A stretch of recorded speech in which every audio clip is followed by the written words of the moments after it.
Ladies and gentlemen, welcome to Spawncast, episode 233. OJ is still on a staycation, I believe. I think he's back next week or the week after. I don't know. We'll figure it out. He'll be back at some point. I don't know what happened to Max. Did we ever figure that out? Is he doing something tonight? He said he was off this weekend. Okay, there you go. He's off. He'll be back next weekend, most likely. Okay, but we still got a bunch of people here. Also, we have the person of the week, apparently. It's all over the place. You're on what were you on? Was it Barstool News as well? You're all over. You're everywhere. That's Nate the Hate. What? Okay, good. Nate is here. All right, good. Yes. Good. Yeah, Barstool quality. That was random. I saw that. I was like, oh, how did Nate get on there? Yeah. it's like Sean on World Star or something. Right. That's true. That's pretty apt, actually. And someone said, now that I'm on Barstool, we have to start the Sportscast. So things are in motion. Get the Around the Horn stuff set up. For sports. I'll do that. I'll come by and do that. It's going to take a lot of work to set that around the horn for video game discussion. And it's most likely going to end up with me having to design it all. So Probably. Yeah. Yeah. See, it's all about Evan. We also have MVG here with the Silent Hill shirt on.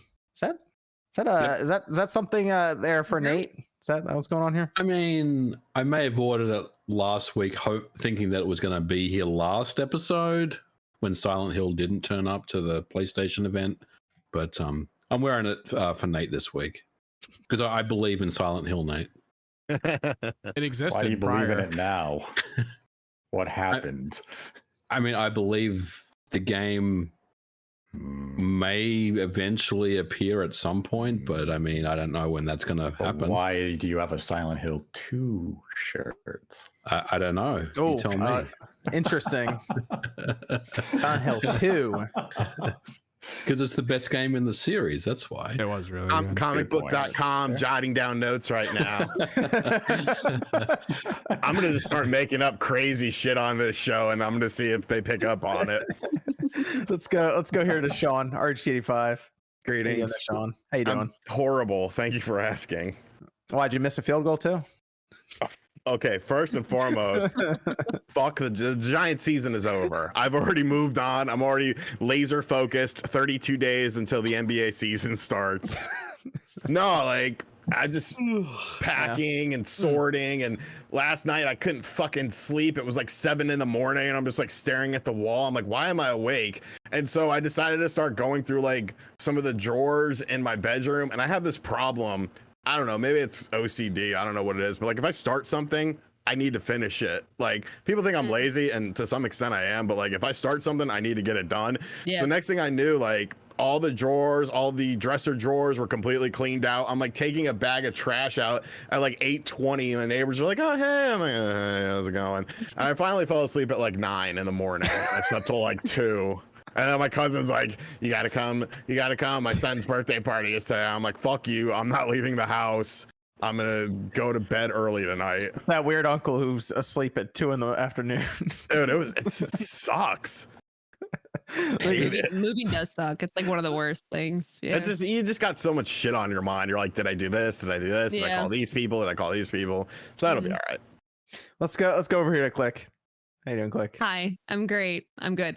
Not gonna lie, I was streaming beforehand and I almost forgot about the podcast. The chat's like, hey, your podcast is gonna start without you. And I'm like, ah! But I'm good. We have Jordan.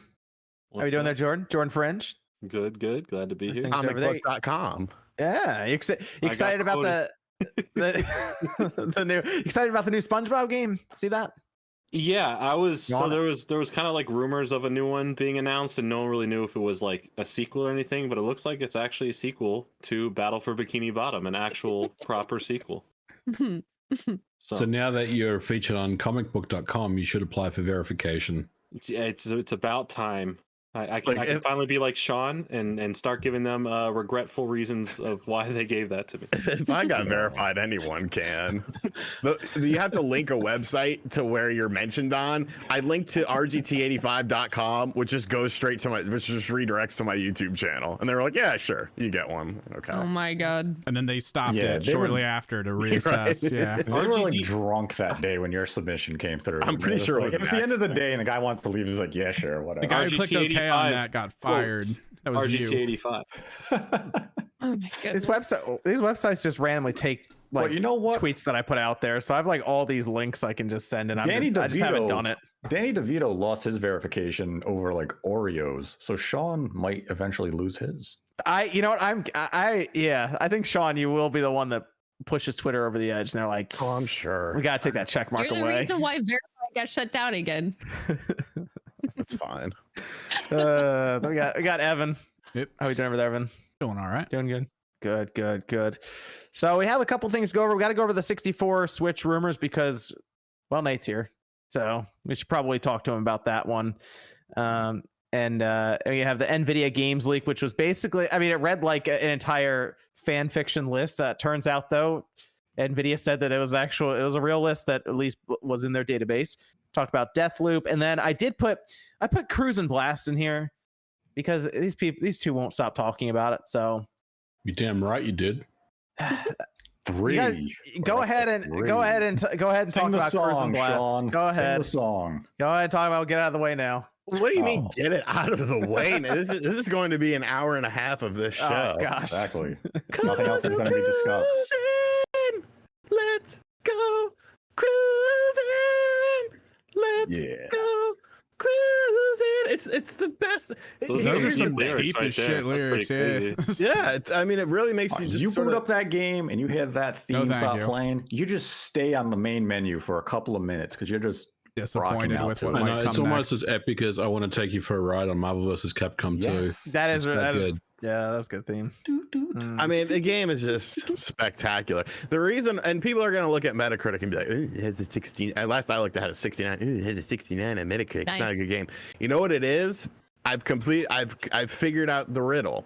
If you look at every YouTube video where somebody has talked about Cruis and Blast, if they're over the age of like 30 or 31, they love the game. It's the young cats who are like, oh, this isn't good. This isn't. It's that 1 year difference that makes it. Well, no, Yeah, you know totally. what I'm saying though. Yes. It's like the kids who did not have arcade games or prevalent arcade games are the ones who don't understand it. And like, that's whatever. But every single person who's like, get off my lawn, old man status loves the game. They love it. They think it's phenomenal. And it is phenomenal. It is one of the most fun experiences I have had. It's a game where you just smile because you're like, what the fuck is going to happen next? Oh, here's a tornado. Here's two Yetis battling out. The levels are genuinely interesting. The thing that like partially like upsets me is just the sheer fact because for people who don't know, like my dad used to take me to the arcades because he refused to get home consoles. Like Cruis and Blast like was something that I personally had a lot of time with, but I hated it because you remember the resistance the steering wheel would give you back in the arcade version? It used to piss me off as a kid because I'm like a tiny child. And It would it's throw like, you around, yeah. Yeah, like if you're Noodle a kid, arms like just you flailing. yeah, like you're like, and I remember like there'd be times where like I would get so upset, I'd be like, Dad, and then my dad would come and then he'd like help me like drive or whatever. So it was a lot of fun, but I think it's cool like to see people just genuinely like be so happy about it and just like share the most outrageous things that they experienced through the game, and people are like, what is this game? It's cool to see.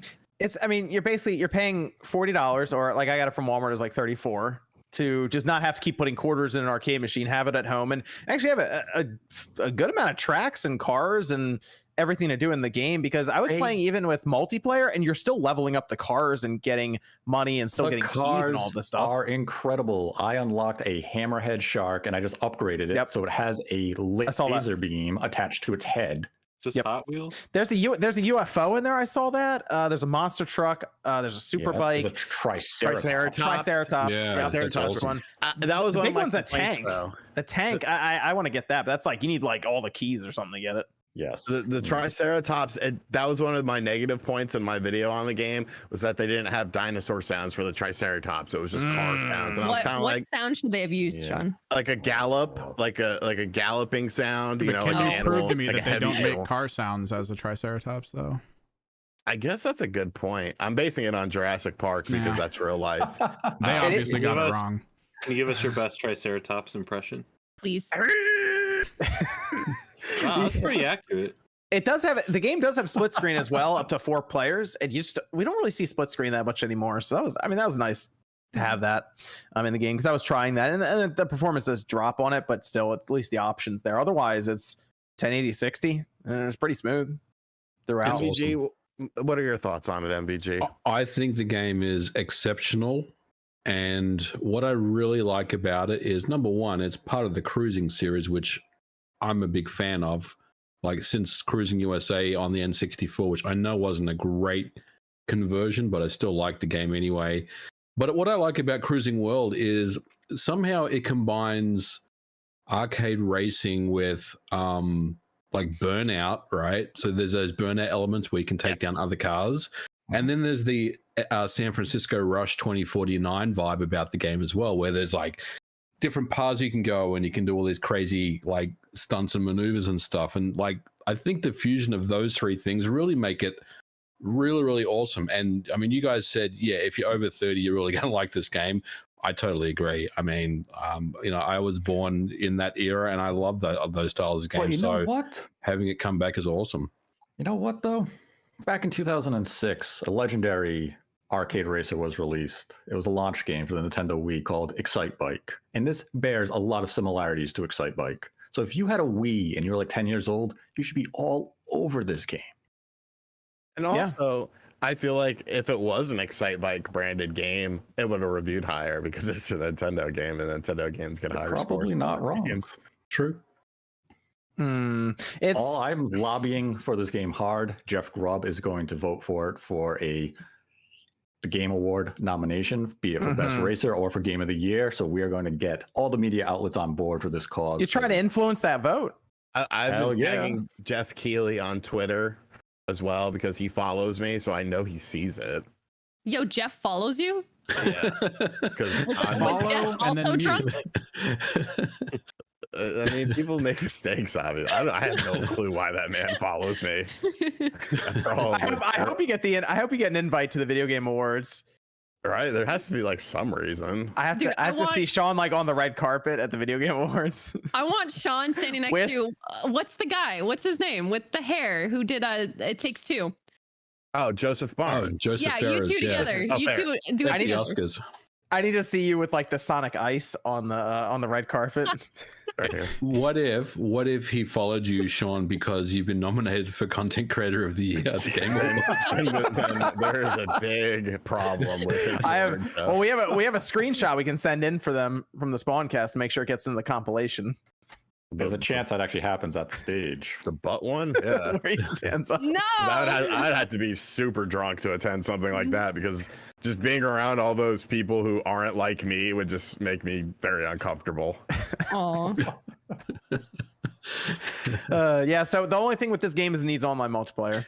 Which they said they are considering patching in if the game sells well.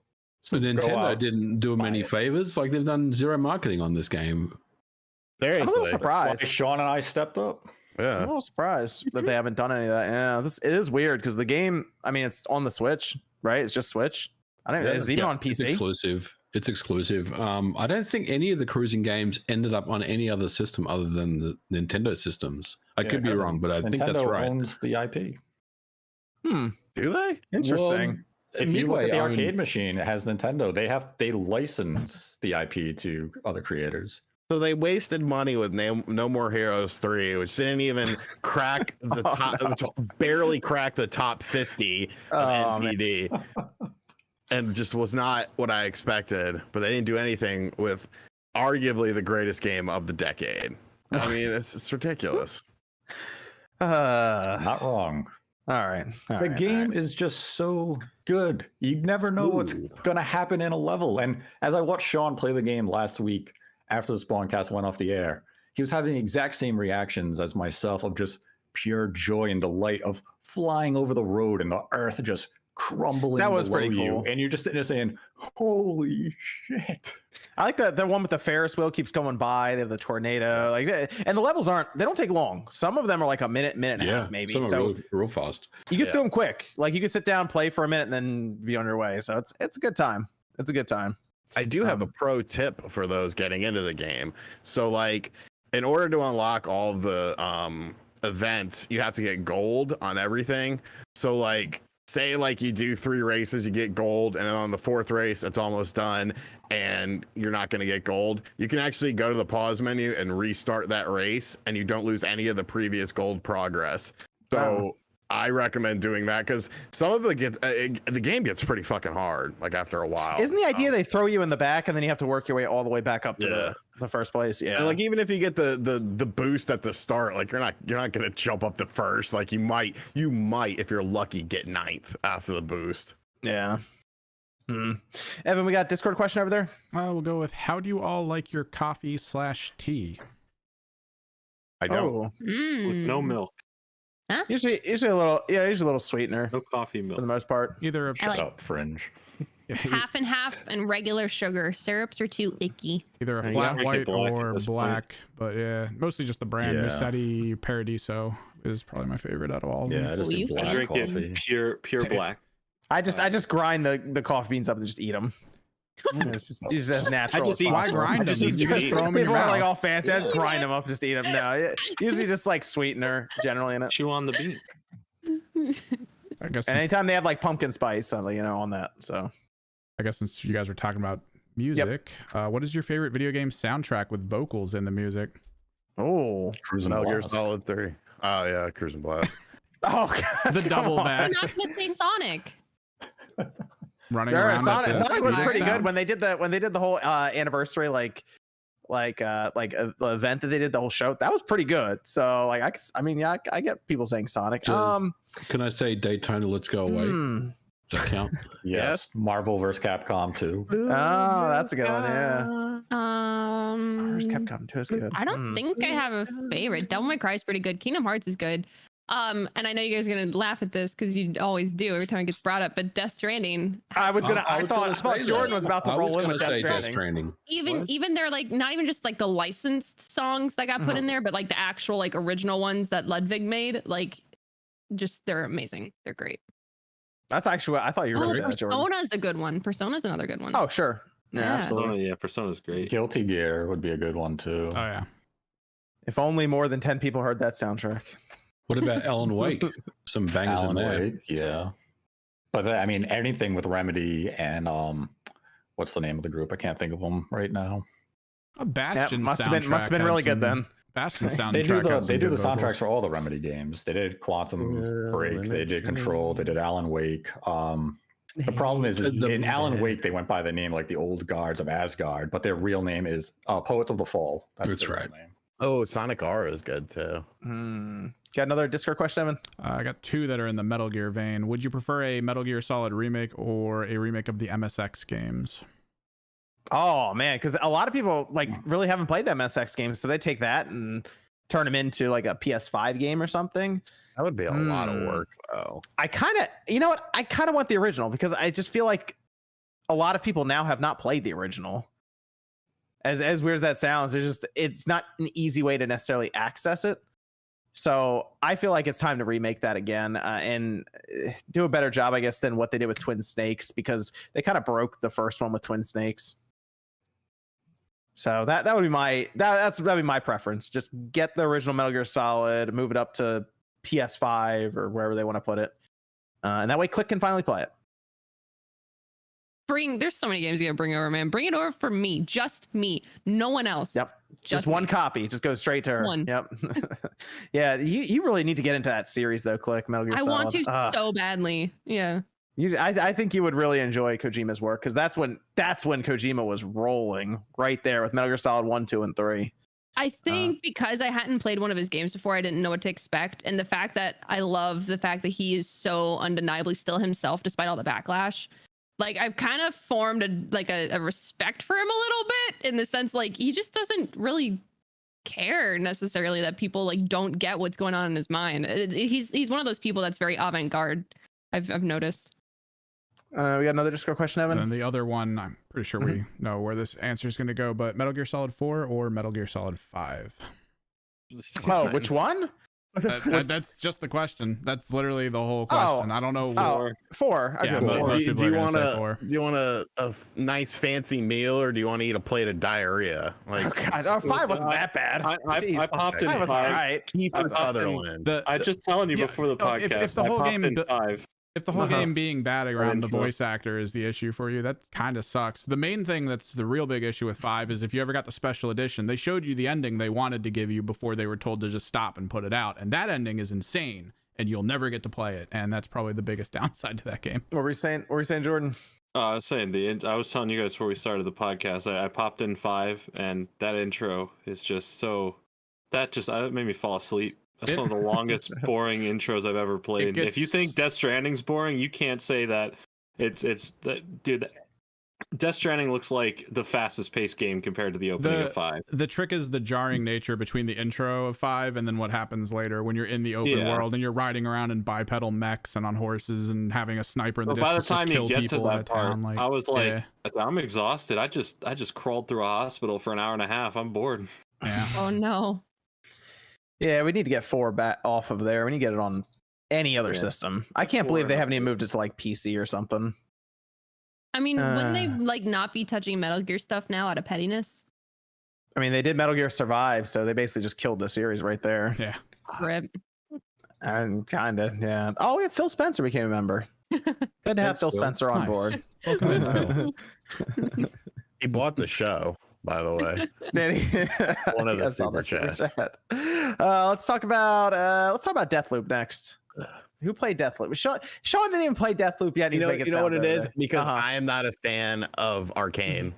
I don't I never liked Dishonored or anything like that. Okay. Well, yeah. I mean, yeah. If you don't like Dishonored, this feels kind of like Dishonored, so it's not like a lot you can do there.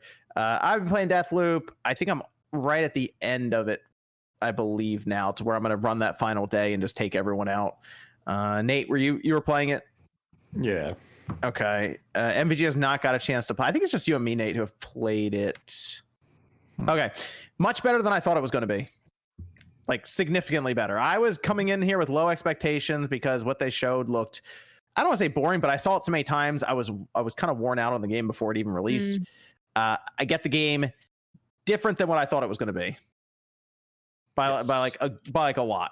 Like I was expecting a roguelike game closer to what we had with Returnal almost, where you're just basically gonna essentially force your way through the game. You can run it in one shot right away if you're able to. Not the case here. You are going to do the looping mechanic a lot because it's more of a puzzle game, more of a mystery game where you're going through and you're trying to solve leads essentially for these different characters, figure out their mannerisms, how they intertwine at times with other characters in order to plot an entire Batman-like setup where you're just going to take them all out in one day at the end through some very complicated means in some cases. And I guess it's supposed to be comical in some ways for how you essentially take these people out. And the idea then is you break the loop. But they get into it to the point where they're very aware of the loop. Like the two assassin characters know it's happening, and it's almost a joke at times for them that they're in this loop. Yeah, the writing is pretty good in the game, like in that regard. I think where I guess you'd say Bethesda and Sony kind of failed in the marketing is they didn't market the puzzle aspect of the game. They really pushed the rogue element and it being a shooter, and that is doing a disservice to the actual release. But I don't know how you would have been able to really market the puzzle mechanic in a cohesive manner to really sell to the audience. Would the only way have been to have shown like gameplay, like an extensive gameplay? They showed some gameplay of it, but even that, I look back on it and I'm like, even that didn't really show what the game was like. It's I think there's just too much here to explain in like a state of play or something, because the first 2 hours or something is just a lot of tutorials and trying to explain what you're going to be doing for the next 10-12 hours basically. Right. That's the problem, is it's very hard for them to explain that this is kind of almost like Clue with a roguelike element sort of. How is like the storytelling in itself? Because I want to play, but I've had sponsored content I've had to do before it. So like, what would you describe as like, is it a solid story, or is it mainly on just like the gameplay and story's kind of a backseat? The story, it has some twists to it because there are some elements where they have the characters, like I said, intertwined in some ways, and they kind of do what I don't know, that might be a spot. They did what Returnal did with the main character a bit. as you go through. So if you play Returnal, you might know what I'm talking about right now. If you haven't, then that would definitely be spoiling part of Deathloop. But they play into the idea of there being multiple realities and universes that are parallel to each other in this loop, is what I'll say. And I think it is a compelling enough story to try to pull you through. Like I'm genuinely interested to see how this ends. Yeah. Right now, I'm like, I want to see what happens when the loop's broken. What's after this for them? Because they've said things that's like, oh, that would be interesting to see the resolution to this, just based on new information I'm getting for it. Like if I started talking about it now, it's like people, that's a big spoiler. So I think the game is one of the better games of the year. So Cruising, let's get that out of the way. Well, it has multiplayer, so I can't argue with you. I mean, that's the other part. You can actually play as the other assassin, invade people's games, and try to take them out. Like I left it on, and people would just run into my level and start trying to kill me. And if you're able to kill them, they'll drop like really powerful trinkets and weapons that you can pick up and then keep. And you can essentially enchant, is what I'll say, these different weapons and pieces for your character and keep them permanently through the loop. So you don't just lose everything necessarily. But it's very addictive. It is a very fun arcane game. They did good. I think part of the addictive element is because the AI is, for lack of a better word, dumb. The AI is really bad. Here's the weird thing about the AI. Sometimes they'll spot you from a mile away. I'm like, how do they see me? And then other times I walk right up to them and just tap them on the shoulder, and they still don't know what's going on. So I don't know. Yeah. It's very spotty. Yeah, I mean, I don't know if it's designed intentionally that way, because some of the trinkets you get, like the invisibility, you can pretty much just like run through the whole level to get to the visionary and then just like assassinate them easily. The push one's fun though, where you can just grab them and throw them like across the level. That's fun.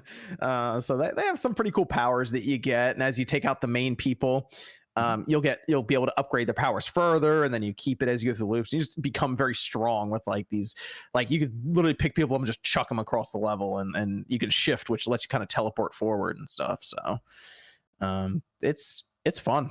I don't know. I recommend it.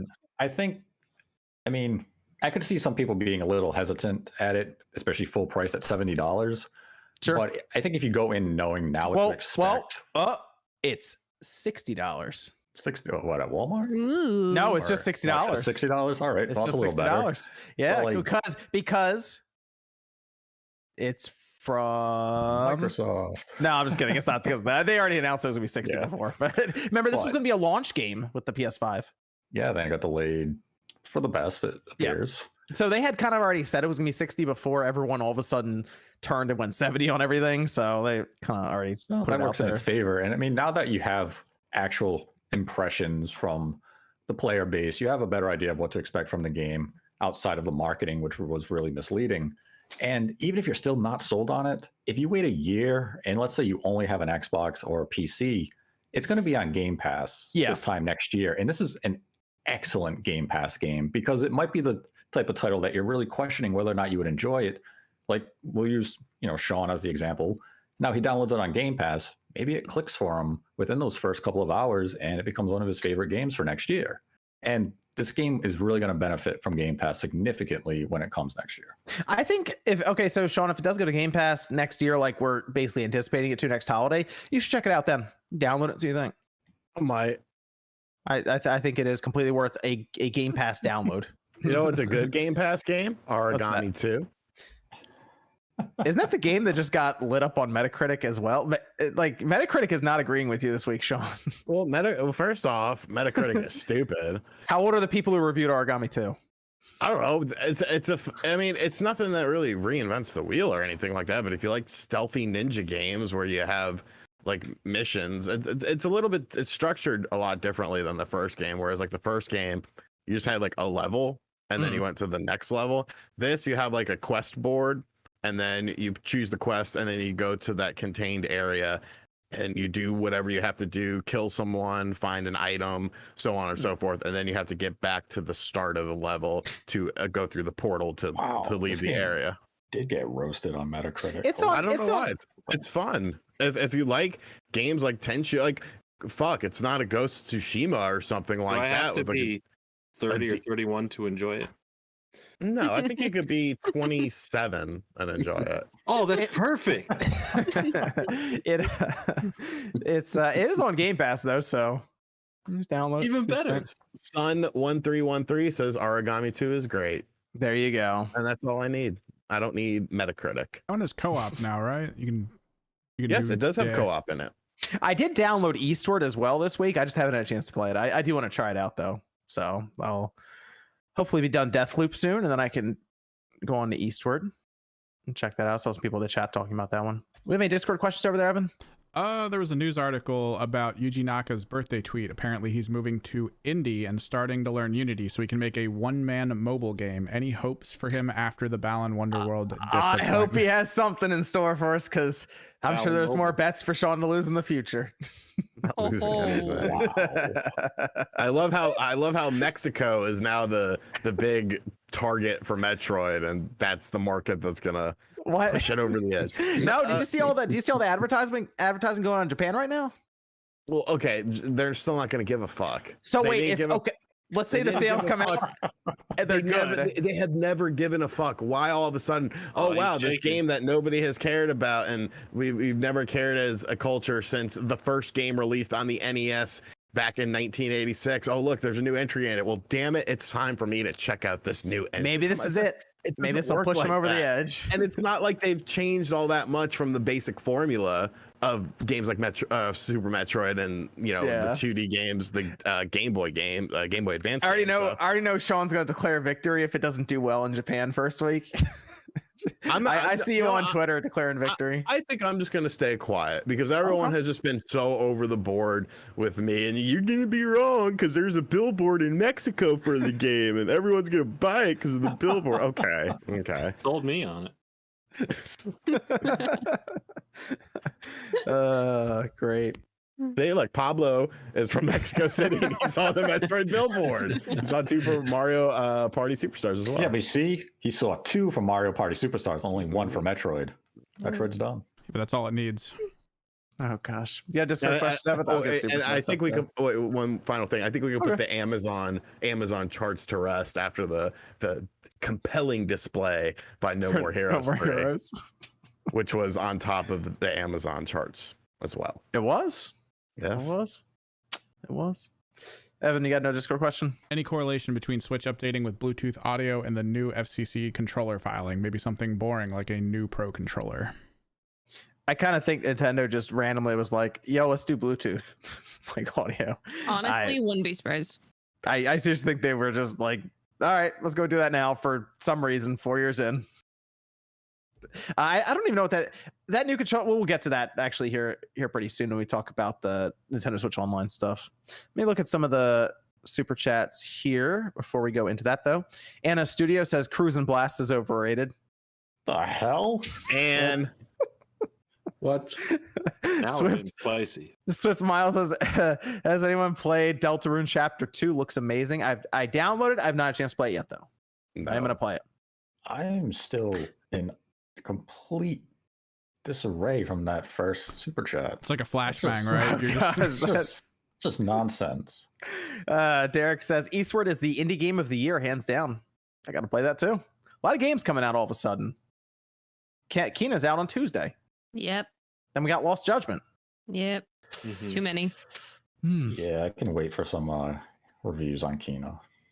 Oh, wow. Whoa. What's Nate, going on what's there, going on there, Nate?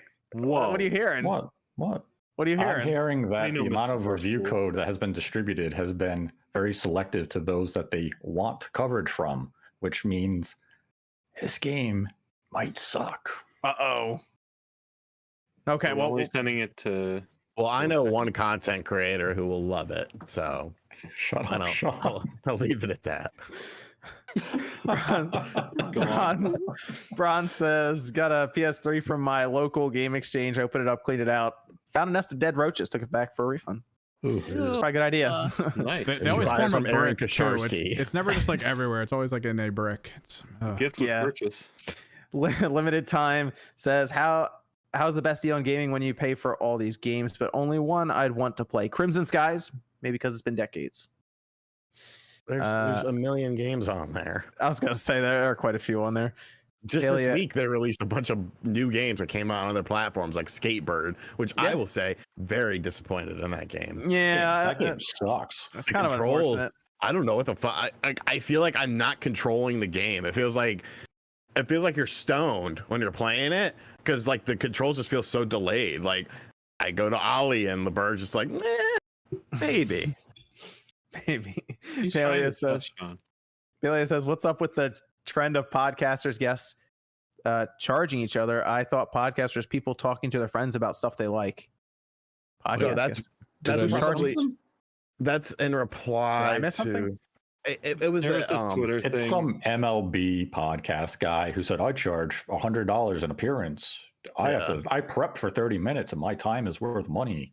It's like, That's all. do you really need? You shouldn't have to prep if you know what the fuck you're talking about. We're not friends here. We actually all hate each other. We go through the comments weekly to see who we should remove from the podcast. Like we seriously pay attention to the comment section, and Why do you think OJ's not here right now?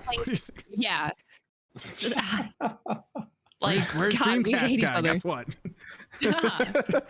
Evan read all those comments. He's like, everyone says, keep I a feel- Dreamcast guy off. in. It's okay. I feel what that person who made that like Twitter thread was trying to say was when he was offering Compensate your time. compensate time, but like if he's going on like someone else's podcast that he doesn't know, and it's like a favor to a smaller podcast to get them clicks, like what's he getting in return is what he was trying to say. I think, especially because like, well, I'm gonna go give you something. What do I get out of it? Not saying that's right. I think he poorly worded what he wanted to say.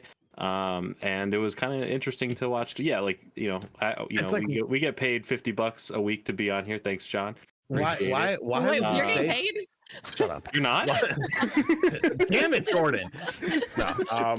Why would you say something like that though? Like what prompts don't someone to know. say, you know what, I need to tell people my financials and what I do. I remember one time I did an interview and this guy was like, I'm gonna give you some money. I'm like, you don't have to give me money. And he was like, I'm gonna give you money. I was like, you don't have to give me money. And he ended up giving me like $20. And I felt like greasy. I was like, well, you know, I mean, if somebody offers you something, sure, secure the bag, but like, you know, keep it within reason and don't parade your business out there like that. Is it a niche thing though? Like, are we just so incredibly like altruistic as gamers? You know, like we'll go on podcasts for free versus like, no, if it's a sports cast, you gotta pay me. No, I think it's more of like someone who feels they're in like a different bracket compared to other people being like, well, if you want me there, this is what I would do. And it's, I don't know, it came off really bad. Pretentious a little bit, yeah. And there's no good way of putting that out there, so I haven't put that out there at all. And it really seemed based on his thread of tweets that it was because someone, after he told someone what he would cost to be on there, that guy just told him to F off. And I think that's what kind of set him off based on his thread.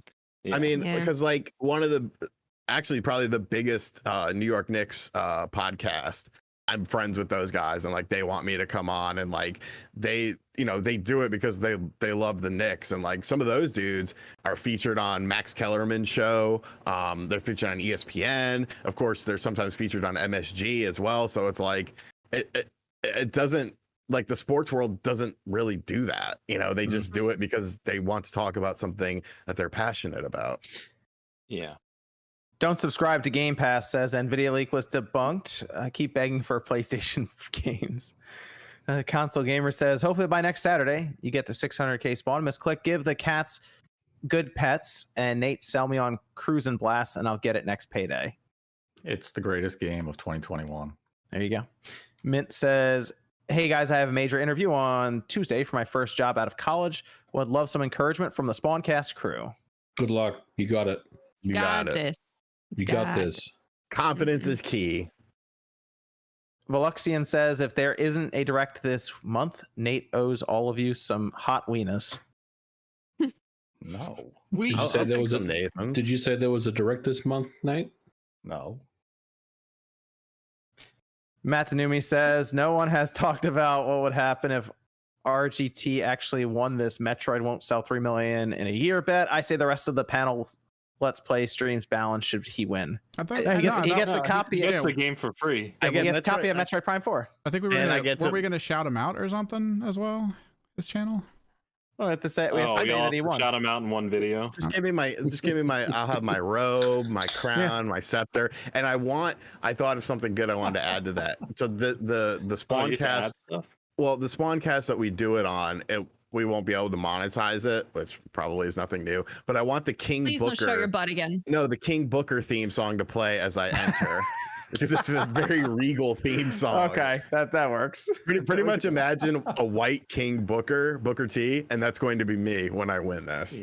I almost want you to what? win just to see that. You know what's gonna happen if Sean wins this is I am going to be personally disappointed in every single one of you watching at home.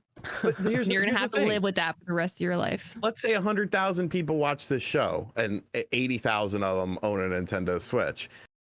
Okay, you know, we're preaching to the choir here. You know what I'm saying? These are the people who know about video games. These are the people spending a Saturday night listening to us talk about video games. Like, they're the diehards. They're the ones I account for over 1 million of the diehards to come out and buy this. It's that other market, that what the hell is Metroid market. I've never played a Metroid game before. That's going to be the challenge. Very true. Well, we'll find out what happens in a couple of weeks. Well, we'll find out what happens, I guess, a couple of months from now when we get reporting for it. Yeah, we have to wait till like February. Yeah. Yep. So well, I guess we'll see what happens in that financial report from Nintendo. If it's not even mentioned, then we'll know there's a problem. Fish Fan says, thanks for another great show, Spawn Crew. Archie, any good eats from Gma this weekend? How's the move coming for you? I didn't see her this week because she's out of her fucking mind. Her sister, who's turning 90, who I used to live above when we had like a 30-floor house, she fell and like fucked up her hip. And so grandma was all like worried about it. She didn't want to do anything. I'm like, she'll be fine. She's always fine. They did like an emergency surgery on it. It took 2 hours and she was fine afterwards. So that kind of messed up her week this week. So I didn't end up seeing her. But yeah, move is going good. I found out today my mom is coming up for like almost 2 weeks. And then grandma is flying back with her because they live in Miss Clickville. And so she's going down there by herself, and like I don't know what the fuck is going on with these people, but yeah, move is fine. It's just stressful. Jake Randall says RGT85. That is all. Shout out to Jake. Jake coming through. Don't subscribe to Game Pass. Says Nate was wrong on AW not appearing at Sony show. Alan Wake. What? Switch plus pre E3 wrong. Switch 4K 2021. Starfield claims debunked by Schreier. Want me to keep going? Okay, yes. First of all, I said Alan Wake wouldn't be revealed at the PlayStation show, and it wasn't. Try to get your facts straight. It was revealed the Tuesday prior to the show, and the rest of what you said is just nonsensical gibberish. Please go on though. Shut up. MVP. We enjoy it. I love Silent Hill 2 shirt. Burn it. Victor says I've really been enjoying watching Miss Click play Life is Strange. And Nate, I sadly went to the Yankees game today. I blame you personally for what happened at that game then. You are the reason Gary Sanchez missed that pop-up that led to a 7-run Come on, Gary. Inning off Luis Gil. Why would you go to this game? Gary. We are in the middle of a very tight wild card race, and the Yankees are playing like Sean would play basketball, shitty. And this is a terrible run. What does Sean do? Someone did not basketball. Damn. The Yankees are playing baseball like the New York Giants are playing football. First off, let's get into this. Someone didn't watch my NBA 2K 2022 review for the Nintendo Switch. Very, very much better than last year. I'm still playing season mode. I love it. I made a really stupid trade though in my season because I wanted Taco Fall, who's like 7'7", because I was gonna make him a monster, and he just sucks. But anyways, at the end of that video, I told the story about my professional basketball career, which I went to a private school in 4th grade, and it was not like a nice private. I think we moved. It wasn't. No, I was still there for 5th. But in 4th grade, I went to a private school, and it wasn't like a nice private school. It was just a religious base school. So like it was don't think money with this because it was ghetto as fuck. But anyways, we had a JV and a varsity basketball team. And they thought, well, you had to be I think in 6th grade to play JV, and they wanted to do something for the 4th and 5th graders. And so they made like a specialty team. And since you're at a religious school, you don't play normal high schools, you play against other religious high schools. So they made this specialty team, and I was on the team. And our basketball court was like in where like church services were. So it wasn't hardwood, it was carpet, but like there was, concrete underneath it, but still it felt very different. And so they assembled this thing. We had a couple practices, felt confident going in. We had this one kid, his name was Mike. He was a really ugly kid, but he was big. So I was like, yeah, we should be able to, all right. So the first team we play, they could swear up and down these are 4th and 5th graders. These were grown ass men out there.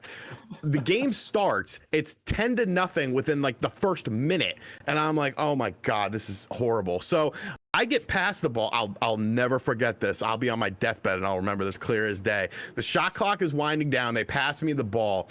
I'm on the baseline, just turn around, jumper. And I'm just like, I don't care.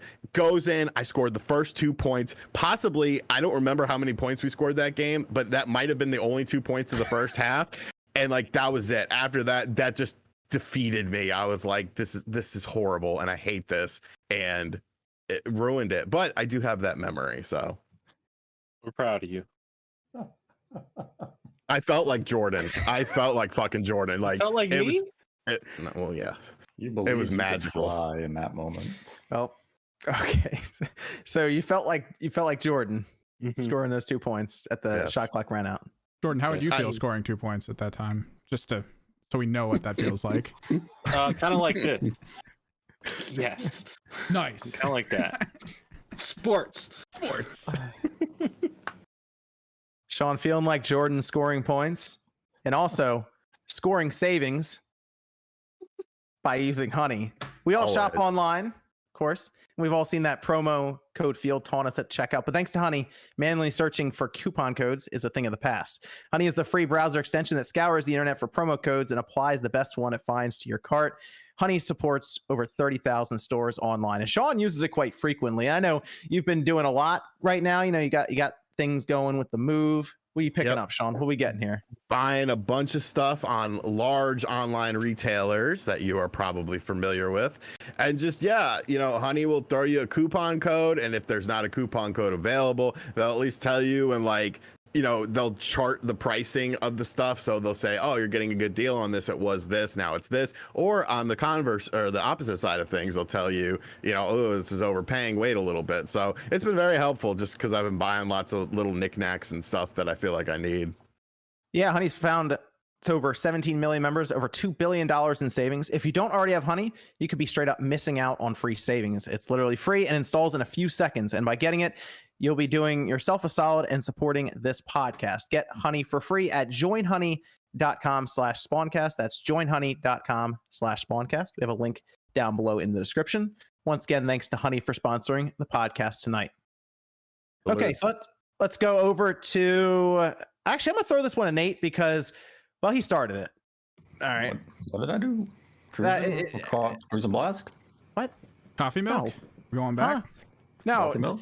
But no, the N64. Oh. Yeah. N64. Yes, revolutionary Okay. N64, far superior to the GameCube. Yes. Yes. What? No. Oh, he said yes. He said yes. We have it on tape. Yep. And the N64. All right. We're talking. First of all, the GameCube turned 20 the other day. I don't give a damn. That's pretty old. That's like weird thing to say. God damn, dude. So, Nate, N64 games on Switch. You said this on your podcast. You were very matter of fact too. You're pretty straightforward about it. Mm-hmm. Yeah. You believe N64 games are going to the Switch. Well, I don't believe. I know. Okay, you know N64 games are going to the Switch. Yes. Okay. How is Nintendo going to do that? They're going to put them on Nintendo Switch Online. They're going to keep the same price. Potentially. I mean, that's where something that MVG and I speculated about, that would they keep it at $20 a year, or could Nintendo possibly introduce a more premium tier that would launch alongside the introduction of Nintendo 64? See, because I hear Nintendo 64, then I start to think of a more premium price target for that. For like $20 a year, we're over 100 games already for NES and Super Nintendo. We just talked about Game Boy and Game Boy Color. Now we're talking about Nintendo 64, and they're going to drop 10, 15 games maybe for the 64, you would assume, because of what they did with the Super Nintendo right away. I mean, are we just going to jump clear to 120 or 130 games then? I mean, that's the thing where I think it makes sense for them to introduce a more premium tier structure where you can, just for the sake of like brands, let's call the current one Nintendo Switch Online Silver. That's your base level, $20 a year. And then let's come in, we'll just say $30 for Nintendo Switch Online Gold. And that would allow you to get N64 and all the previous release platforms, plus if Nintendo opts to bring any other hardware to the service beyond this point. So if we cut off the Silver brand with the Game Boy Color editions, so you have NES, Super NES, Game Boy Color. Now that's a pretty solid lineup for $20 a year. But if you want to bring N64 and other platforms, you have to start charging more just because you're expanding the service, you're getting, better quality platforms. With the introduction of like a 3D platform, I think Nintendo may see that as an opportunity to make a little more revenue with Nintendo Switch Online and basically disguise it as that idea of, well, we're giving you a lot more bang for that buck. So you're not going to feel bad about handing us over an additional $10 a year because now you get to play Mario Kart 64. And if they include the online functionality that we have seen on the NES and Super NES, that can be a game changer. Yes. Okay, so here's my thing with this, right? 64 games. If you get a 64 out now and you use it, I mean, the frame rate's kind of bad at times, right? Visually, it's not the best on like a bigger TV. MVG, do you think, based on like an emulator they have access to or maybe even have developed, would be able to have the games run better, look better, all of this on the Switch, along with that service, and start throwing these games in? I think they definitely have the means to make them run better. I mean, we've seen like Project 64 and the other N64 emulator that the name eludes me. You can overclock, you can put patches in and stuff. So they definitely have that up their sleeve. But honestly, I think if they offer N64 on this service, then my expectation is that they don't change it from the original games. They don't enhance anything. Like, I think anything that's enhanced is going to be sort of like what happened with the 3D All-Stars collection, right? If we ever get, and I'm not putting this out, but if we ever get like a Zelda Ocarina of Time and Majora's Mask double pack, right, which is a physical standalone release, then I could see those having enhancements, right? But I think if they just put games on NSO for N64, I probably wouldn't expect any enhancements in anything really. I think you get what you get. Do you think what you're saying is that a Legend of Zelda Ocarina of Time and Majora's Mask compilation is confirmed for the Nintendo Switch, and that there will be enhancements done to these games? Comic book. Yes. You want to fire that email off? Yeah. Okay. I'm not confirming that, but I would like it to happen. Wink, wink. No, I think as far as the emulation is concerned, I'm sure it would be pretty much exactly like we saw with N64 games on the Wii U. Yeah. Like, I mean, there's a precedent set there, and I mean, it is what it is. If they were smart, they would do something. I mean, because Project 64.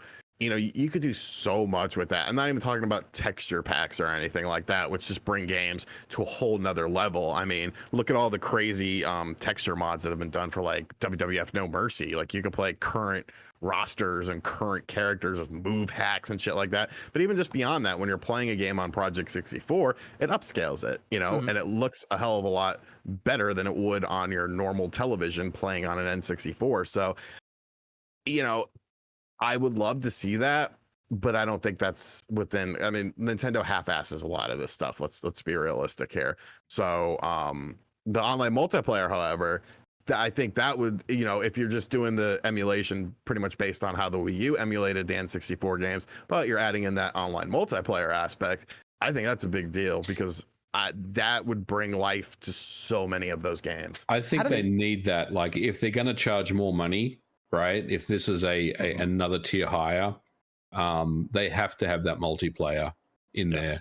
Even if it's only to like select games, because we have to remember that the online of the NES and Super NES games is strictly limited to those on your friends list. You can't play online with randoms. It's just mimicking local co-op via online.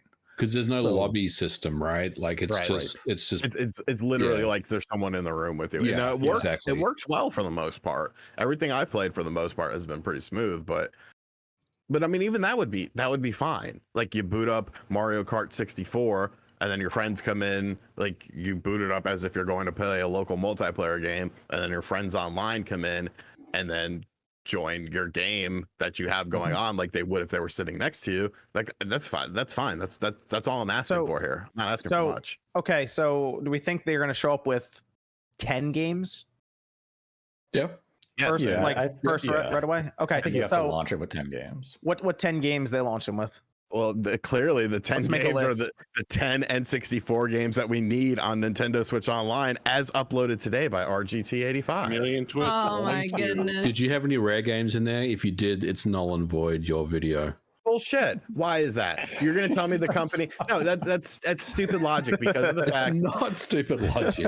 How? Because it's not Banjo. They put Banjo in Smash Brothers. There obviously is a working relationship between the two companies. If they were to do that, Nintendo would be able to give Microsoft some of the money. Do you think Microsoft gives two fucks about the N64 games? They did the rare replay. They milked it. They got the money out of it. I definitely think now the games I did not mention were games that are already available on the Switch in some way, shape, or form, such as Super Mario 64, which I still think it would be. I just didn't want to put it on my list. The Turok games, and then that Quake, because Quake 64 stuff was in that game, and licensed games, heavily licensed games. So like No Mercy, GoldenEye. No, you're not going to see those games. So I have.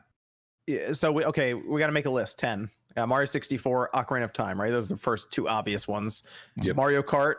Yep. Yeah. That makes sense. Okay, so we have Mario Kart. Million Twist. Donkey Kong. That's easy. Donkey Kong 64. Fuck, that game sucks. Okay, so what else we got? Million Twist. You throw Mario Party in there? I think you'd either put either Wave Race or 1080 in there. Wave Race. One of those two. Probably Wave Race, right? Wave Race would be awesome, yeah. Why not both? See, I put Cruising on my list, but no, I think you hold one back until like the update, right? Because I think you put both of them in there at the start. Pokemon Snap. Wave Race is kind of like a big marquee title though. Like I feel like Wave Race is more well thought of than 1080. Maybe I'm wrong on that. Star Fox 64. Yeah. Yeah. I mean, you could make a first party only list. Like, what I would love to see happen though, and it probably would never happen because I doubt the third party company would probably sign on to do this. I would want to see the Miracle port that MVG has covered very recently. It was developed by what is now Rockstar San Diego. What game am I talking about, MVG? I have no idea. What are you talking about? They were originally known as Angel Studios. Oh, Resident Evil 2. Yes. Absolutely. That would be awesome on the service. Absolutely. Or the Rockstar North game known as Body Harvest. That's a good pick as well. That would be awesome to see. Boy, I would love to see, and this is definitely far-fetched, but we have seen Nintendo release regional variants across Nintendo Switch Online. Is to have F-Zero X 64 DD content. I think they could do that. I think they would, and there's kind of sort of a precedent set with that, considering they do like the ROM hacks of the other games. Yes. Like, I think a game that we're all missing though is Brian. No, star of the greatest RPG of all time. Doing Quest 64. Quest 64, where you have a motherfucker named Brian doing magic attacks with water and fire. No Brian has ever done that in their life. I asked my stepdad today. He called me. His name is Brian. I said, "What do you think about water and fire attacks?" And he was like, "What the hell are you talking about?" And I said, "Exactly." Quest 64. John, are you in a hallway like far away? Oh, is his mic acting up again? His mic's acting up. Why did I leave off Jet Force Gemini? Because I didn't want to do all rare games. It's a rare game. You can't have rare games on the service. Why? Sorry. Why? You can't. I mean, look, unless they've got an agreement to put Game Pass on there, I don't think Phil's going to agree to that. The thing about let me bring that back a little bit. The thing about Rare Replay is those games are enhanced versions with things like higher resolution. Those aren't. Correct me if I'm wrong, but those aren't just strictly one-to-one ports. Correct. Those games are up-res. There was obviously work done into those games. I'm not expecting those versions of the games. I'm expecting the N64 versions, the vanilla versions that we got on the system, not the enhanced versions that were available on Rare Replay. So once again, but what does Microsoft get out of this? How do they benefit from this? That's the part. Play our games anywhere. I mean, but wouldn't they want to make a case for Game Pass on the Switch then, if that was true? Which I feel like they already have done that, according to discussions that Phil Spencer has made. But you think they just pay him money?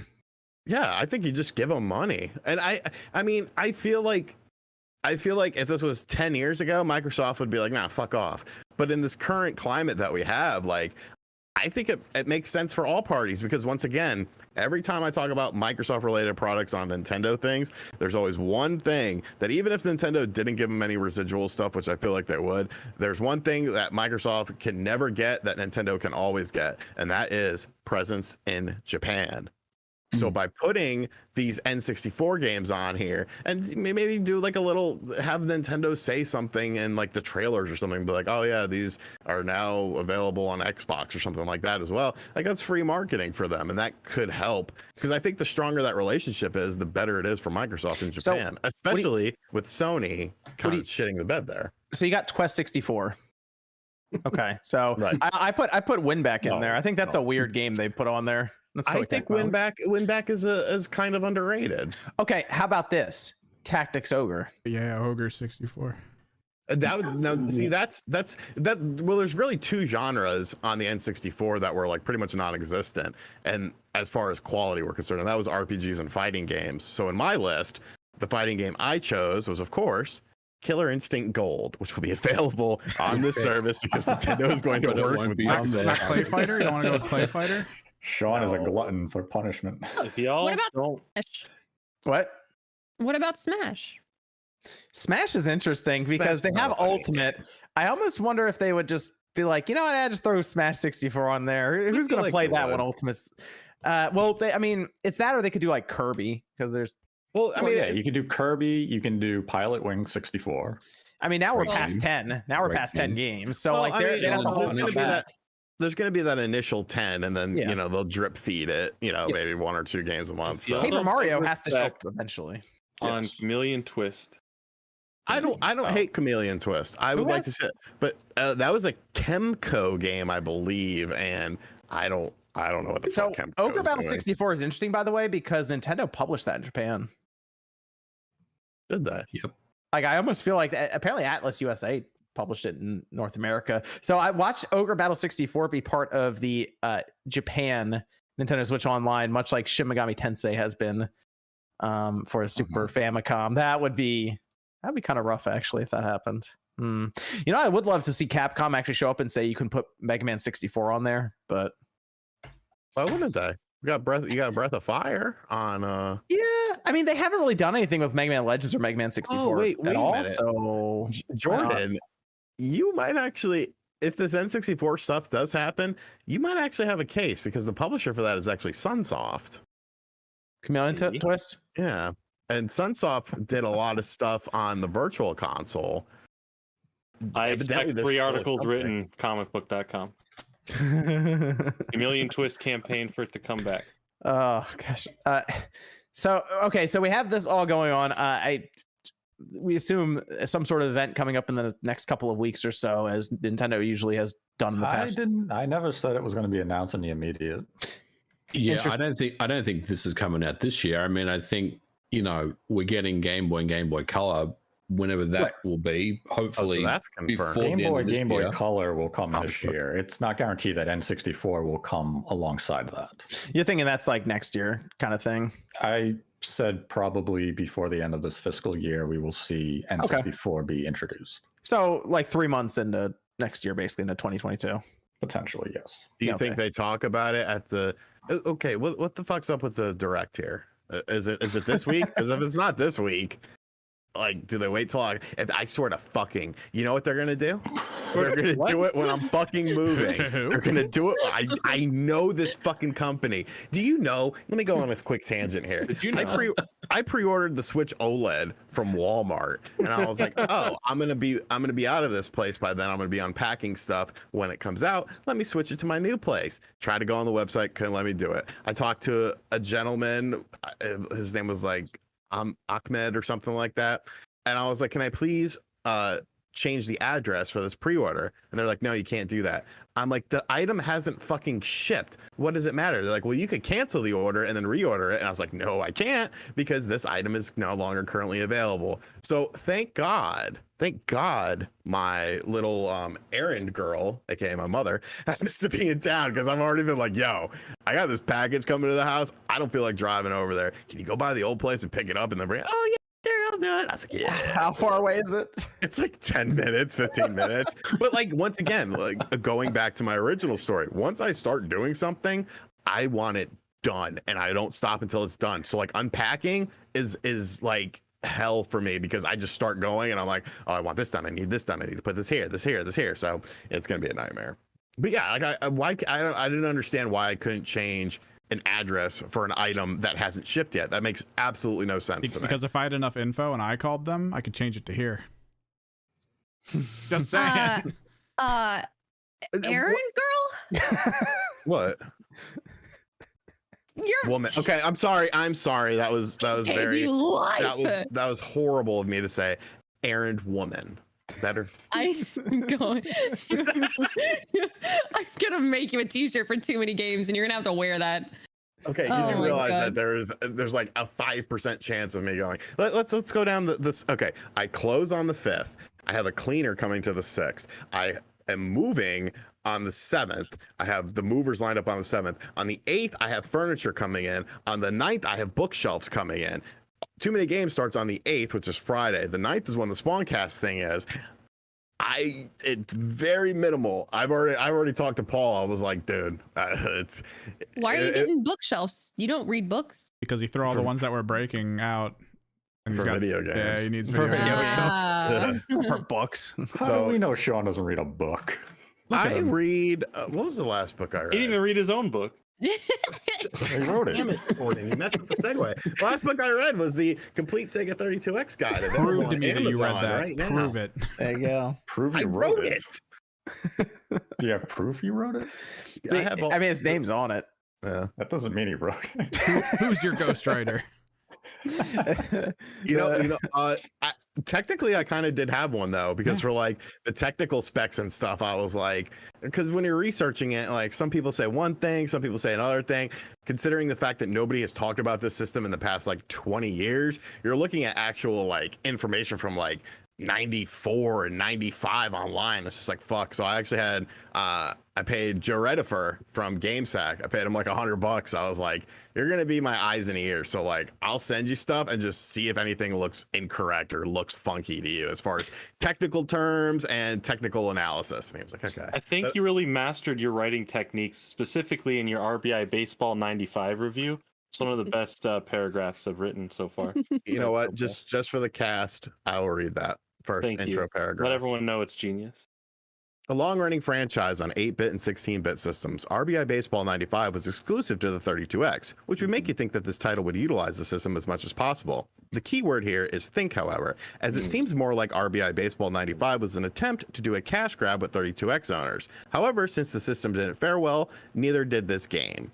And then there's the analysis of the game. That's like poetry. There we go. There you go. Okay. All right. So I guess the direct, if it was going to happen in September, I mean, it's basically have to happen this week coming up, because then we start getting into October. So I don't know. We'll see. But Game Boy and Game Boy Color seems more likely in the short term, is what you're thinking, Nate.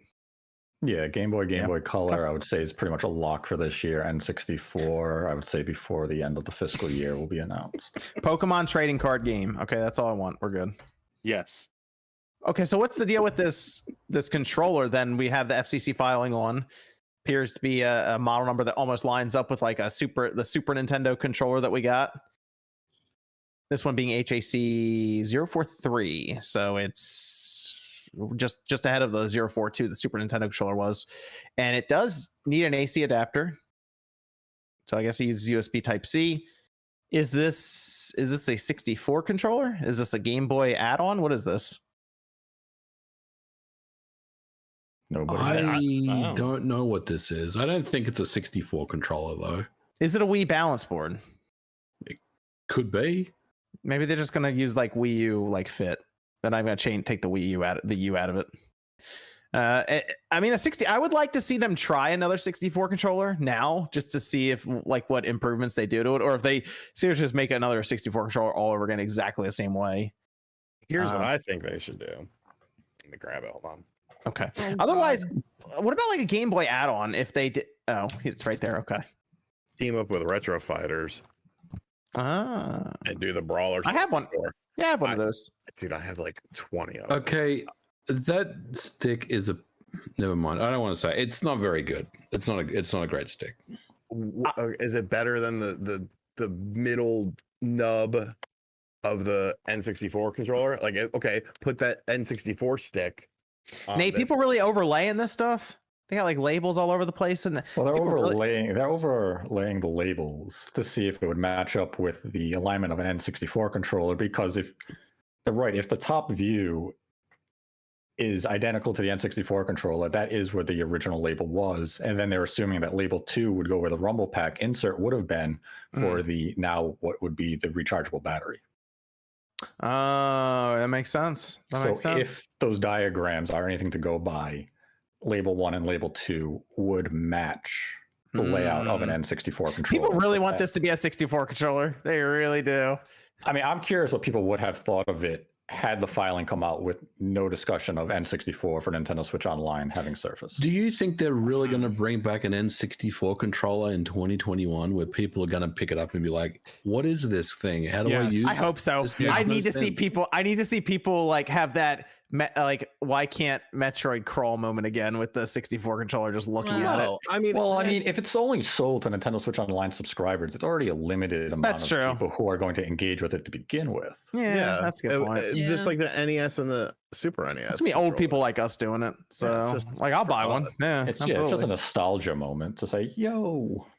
Yeah, 31-year-old. Where you have to be like a Switch, just like the other controllers. You got to be a Switch Online member in order to buy it. You only buy it through the website. It's not going to be something that's mass produced. Classic gray? Are they just going to do just regular, plain? No, the best part of the N64 controllers was the variety of colors. Atomic purple.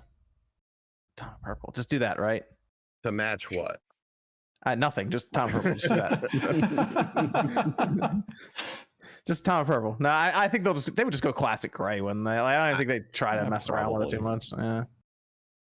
Well, okay, let's say this matches up with the Game Boy instead. The Game Boy Color. What would the accessory be? What would they design for it? Like, that's the other thing people think. They did have a filing a few years ago for a shell. That you would like wrap around your phone and seal off, and the top of the phone screen would be the only thing visible. So when you're playing a Game Boy game, it would somewhat replicate. But interesting. Weird. What if they came out with something where you slide your Switch into it and it's like a Game Boy? That'd be strange. How would that work? Pretty big Game Boy. I don't know. Yeah, that's the game, man. I mean, that's why I think everyone's looking towards 64 because it makes the most sense. The label positioning makes sense. Yeah, but this would be a filing we wouldn't see for a while. Then I mean, it's 6 months. It expires March 16th next year. Right before the 180-day clause will lift. Yep. So that actually lines up then as being like just before the end of the fiscal year. Yep. Okay, there you go. That makes sense. So I guess we'll look towards, I don't know, Nintendo holding their usual September Direct, or if not, in sometime in October. I don't know. Or maybe they'll just show up on Twitter one day and be like, yeah, Game Boy Color, it's on your Switch now. Go check it out. How was Super NES announced? Was that in a Direct or was it just a Twitter drop? That was in a Direct. Yeah, because they were like, now we're gonna add Super Nintendo games, and we also have a Super Nintendo controller for you. So. I think they should do it in a Direct. I mean, yeah, 64's Game Boy Color. It's not like 64, like that big of a deal, I guess, for people, but it's still, depending on the games they throw in there. If they throw a Pokemon game in there, that's a big deal. So yeah, even if they put Link's Awakening in there, I think we'd be pretty hype. Yeah, just throw like if they have some decent games to put in there and it's like, hey, Game Boy, then yeah, I think that'd be exciting for people. Mostly because it's new and it's not whatever they put in the Super Nintendo last time. What did they put in? Jelly something? Jelly Boy. There you go. Yeah. But yeah. Jelly Jelly It- Boy it- and He put Farkle. shit on my lip, and you're talking about Wait, did they jelly put Farkle in there? What's on your lip?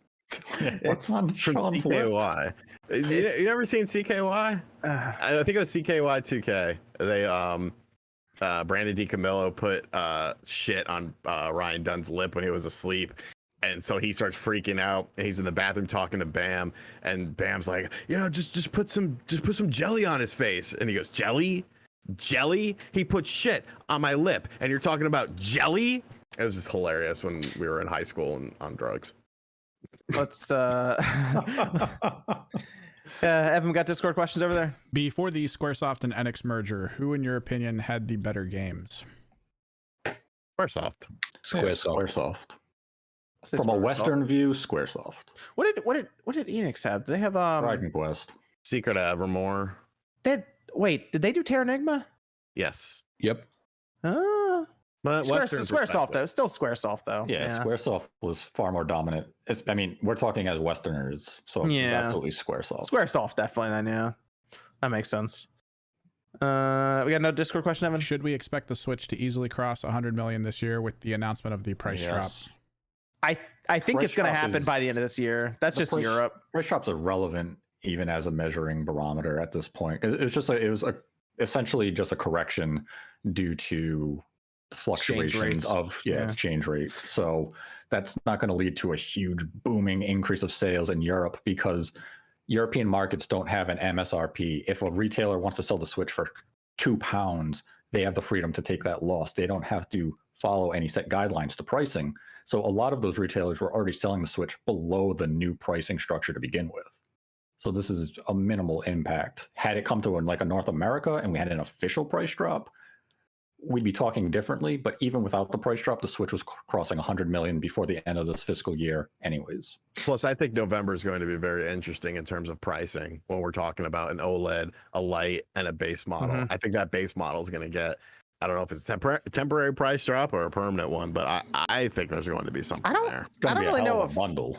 I don't really know if Nintendo wants to make these three systems at the same time. Like, I feel like that base Switch is being kind of phased out. redundant. Yeah, it's unnecessary almost. So. Knock $50 off of it, make it $250, and then some retailers will have bundles with shit like that. Like it's easy money, especially looking at the game landscape. Probably also will depend on how many they have of the current Switches in factory or even a manufacturing pipeline. Because if they want to ease that out over the next 12 months, they're gonna gradually lower that production number and just make OLED the focus. Jake Randall says RGT85 and a white tee is elite. And that's one Yeah. thing people keep complaining Jake. about. Hi, This is Jake. another story I told. I don't know where any of my clothes are because they're in boxes. So I bought like 20 white tees off of Amazon. So that's why every day I wear a white tee. They're not dirty. What are you doing with the white tees now? I'm putting them in a hamper and I'm gonna wash them. Taco says if you guys had a 360, did any of you ever buy any of the full games for the pre-installed 360 demos? What were the pre-installed demos? Like was it Like Marble Blast and all those demo games that came was with Geometry the system? Wars a pre-install demo?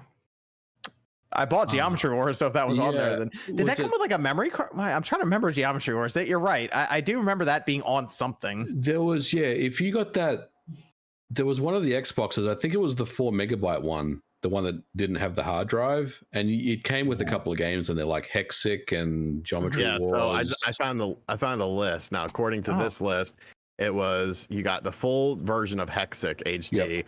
You had FIFA 07, Lost Planet Online, Marble Blast Ultra, Cloning Clyde, and Small Arms. Now there could have been more. That's just all this person. Well, I can tell you, I hell? bought Marble Blast Ultra because that game was fantastic, but the others, I don't know if I end up spending money on.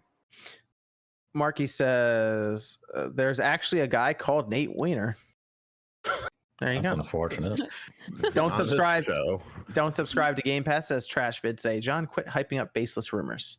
What Thanks, did you Game do, Pass. John? What did you do? Oh, the man. Xbox. Oh, I talked about the Microsoft acquisition rumors that have been going around for the last like week. How dare you? It's going to be funny if that's actually baseless. Oh, I mean, someday Microsoft will buy someone. Well, yeah. Then it's perfect. Like, There we go. I told you, fucker. Just do a YouTube short, and that's it. Just say, "Ha! I told you, fucker," and see. There you go. There you go. I mean, I didn't tell anyone they were buying anyone, in like matter of fact. There you go. Dave says, seriously, is Nate the hate an 800-pound dude covered in zits? Are you, Nate? Yes. No, I'm keep not. going, I'm a keep going. 6'2". Or is this man a straight Chad shredded to the gills? I say we do a chat poll. These thoughts keep me up at night. On that note, love you all. Only one person holds the envelope with the answer. Yeah, Jordan It is knows. Jordan Fringe and Bob Wolfdown. And Bob Wolf, but yeah. he's not here. Bab. Let me check the envelope real quick. Oh, Phil Spencer says, hello, Spawncast crew. I'm happy to announce that we have acquired the Spawnwave channel. You will now make only Balan and Wonderworld fan theory videos. I thought we were doing a poll. if we have to. You can do a poll passively. You can do What that. is the poll going to be? I Is don't Nate know. Fat or not? There you go. Chad or non-Chad, I guess. Christabel says, The un-Chad. hope you all been well. Misclick, did you ever get your 100K play button from YouTube? I am real excited for Kina too. Too bad it's only digital. No, I didn't end up reapplying for it afterwards. I was taking a break from YouTube anyway, so it's lower on the priority list. But yeah, we will be playing Kenna. I know people have been asking, so excited too. Ethan says, RGT, why don't you live stream if you can't sleep? You don't want delusional. Like I said, I think they do, but yeah. 7 a.m, sorting through like tax documents from 2012. Like, why the fuck do I have these still? They've been in this drawer that I've had from when I've moved like 4 places. I mean, we did get that shirtless pic of you on Instagram. Jake What? Randall says, Cruise and Blast was my Oh, nickname yeah. in high school. That's a good Jake. nickname. one video game dude says, shout out to RG85 Misclick and John and the whole crew. Keep up the awesome work. Quick question, should I buy Deathloop now or wait? I'm not big on roguelike. Is it like Returnal? Wait till Black Friday. It's not Honestly, it's not really like Returnal. It's like not that. like Returnal. I would still advise you to wait, get a little more impression, read, the impressions from the community out there, maybe watch some longer gameplay videos or even a let's play of someone out there that you may enjoy watching, and then form an opinion on that. But if you have an Xbox, there's really no harm in waiting the year and let it come to Game Pass next year. Plus, Returnal really more scratches that Metroid itch, evidently. Yeah, Marky I don't know says, what Metroid itch that is. Marky, I mean, if you want that, you just go get Fist. Right. That's an actual Metroidvania. Marky says, hey, Dreamcast guy, the new PS5 is worse. Okay, cool. Ethan says, how is Deathloop a 10 out of 10 when AI is dumber than Sean? Jeez. It's evil. Zoop says, shout out to Evan for putting up with me on Discord. If Misclick forgot about the podcast, so would I this week. Can't wait for Sean's Balan review. Ain't happening. Steve says, had a weird dream where I met Nate. Hold on. Okay. And he looked like Milhouse's dad from The Simpsons. It's been weirding me out ever since. Probably He not does wrong. sleep in a race car. I don't sleep in a racing car bed, and I have a Can you though, full Nate? head of hair, and I don't have glasses. He's kind of like Tony Soprano. He's always out in the his pool with the ducks. Prove it. So, I got Yeah. pictures of my ducks. see, told you. Grinning says, Nate and MVG, great N64 Nintendo Switch Online points in latest podcast. John, Joy-Con fix hasn't worked, but looking into it, and I'll update you. Sean, have you checked out your controller yet? Play Tales of Iron 9 out of 10. Yes, I have. I opened it and put it back in the box because I put it in another box, but I'll show it off whenever. I'm planning a very big game room tour at the start of 2022 because I have to get things finished, but I'll have stuff up on like Instagram and Twitter and stuff in the meantime. To the people asking if they can borrow a feeling, no, you cannot. Can I give me a jar of love? Mug ass favorite JRPG. Mine is Dragon Quest V. Hurting hearts need some feeling. Take my hand with your glove of love. I tend to just lean towards your the picture. classic Final Fantasy 7, but When Homer picks up the cassette and laughs at the fucking picture, it's so funny. There's your picture favorite- right there. Favorite JRPG? I have a lot of fond memories of Grandia 2. okay. So I'll Good say one. that. It's a good one. Okay. Andrew says Eastward is a great game that everyone should play. I've downloaded. I do need to play it. Matt says, "Hey MVG, think for yourself. Question authority." Damn right. Rasta, no message here. Thanks, Rasta. Don't skip Yammies. Yammy Diz- feels like you're skipping him. It's a shot at me. Diz says replaying Samus Returns on Citra emulator, much better playing with a full controller. Trying fusion mode, but was not ready for how hard it is. Also a great way to play the content locked by Amiibo. Yami says, "Hey RGT85, why do you use the same staring shockingly at Switch image for a lot of your thumbnails? Love your channel, but the thumbnail's getting old." Well, then he said that it's a clickbait thumbnail, which there you go. You've answered your own question. Why do you I told you, I hate looking at my face. I hate listening to my voice. I hate taking pictures. And one of those things you have to take a picture with. So that is why I have my like 10 pictures that I go to, and like those are what I use. And maybe next year I'll He switch. You know sent what? them to me. You know what? As far as I'm concerned, you don't even gotta explain yourself, kid. Where are your thumbnails? Oh, that's right. You don't got any because you don't got a channel. Don't question him. He's making that bank. He's securing that bag. Well, Why? he does- Why I are like- you he getting does so he does bold in these thumbs. comments? They do have thumbs with nails. They do have thumbnails. Can you be my new spokesperson? This is good. No, you already got your errand woman. Don't worry about it. Truly Epic says, "Went to Reno for my 21st. RGT, you're missing out." What was it? Reno. Yeah. Reno. Irvine says, "RGT, what N64 wrestling game had the Mexican wrestler La Parca?" Parka. That was WCW NWO Revenge. The chairman of WCW was his nickname because he always carried a chair. He actually carried it to the ring in that game too. Shinru says, "Any mediocre average games that should get a remake?" Mediocre average games. That's a good question. Isn't that up to Socket. interpretation? Socket. What? Socket on the Genesis. It was like a 2D platformer. That's not what kinda overlooked. That's not what I heard at all. Socket, that's the name of it.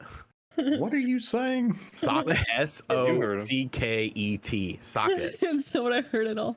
Any mediocre / average games that should get a remake? It's a fun platformer, but it's pretty average. Jake Randall says, "This is for MVG only. Venmo this to him, John." No heart. Thanks, Jake. Thanks, Jake. Shout outs. Phil Spencer says, I was also happy to announce that we will be acquiring Ubisoft to make a reboot of Splinter Cell. Just kidding, Ghost Recon Breakpoint 2, baby." Yeah, that's about right. Jake Randall says, "Does anyone else feel really excited about how we can tickle ourselves in our own armpits with the new Switch controllers?" Who hacked Jake's What? account, dude? What? Not a thing. Go on. What did I miss? You know what? I started trimming my armpit hair. Thank God. I didn't know. To me, like, I always thought that was kind of like, which whatever. But like, I was surprised that so many people do it, and I was like, oh, maybe I should try it. And ever since then, it's so liberated. It's Indeed.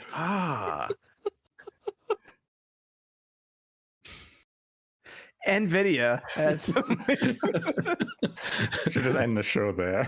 I was thinking about it. I thought I missed something, and we had like a Manscaped sponsorship, and I was supposed to transition from that into it, and you just like cut everyone off to do I it. don't got any of that set up.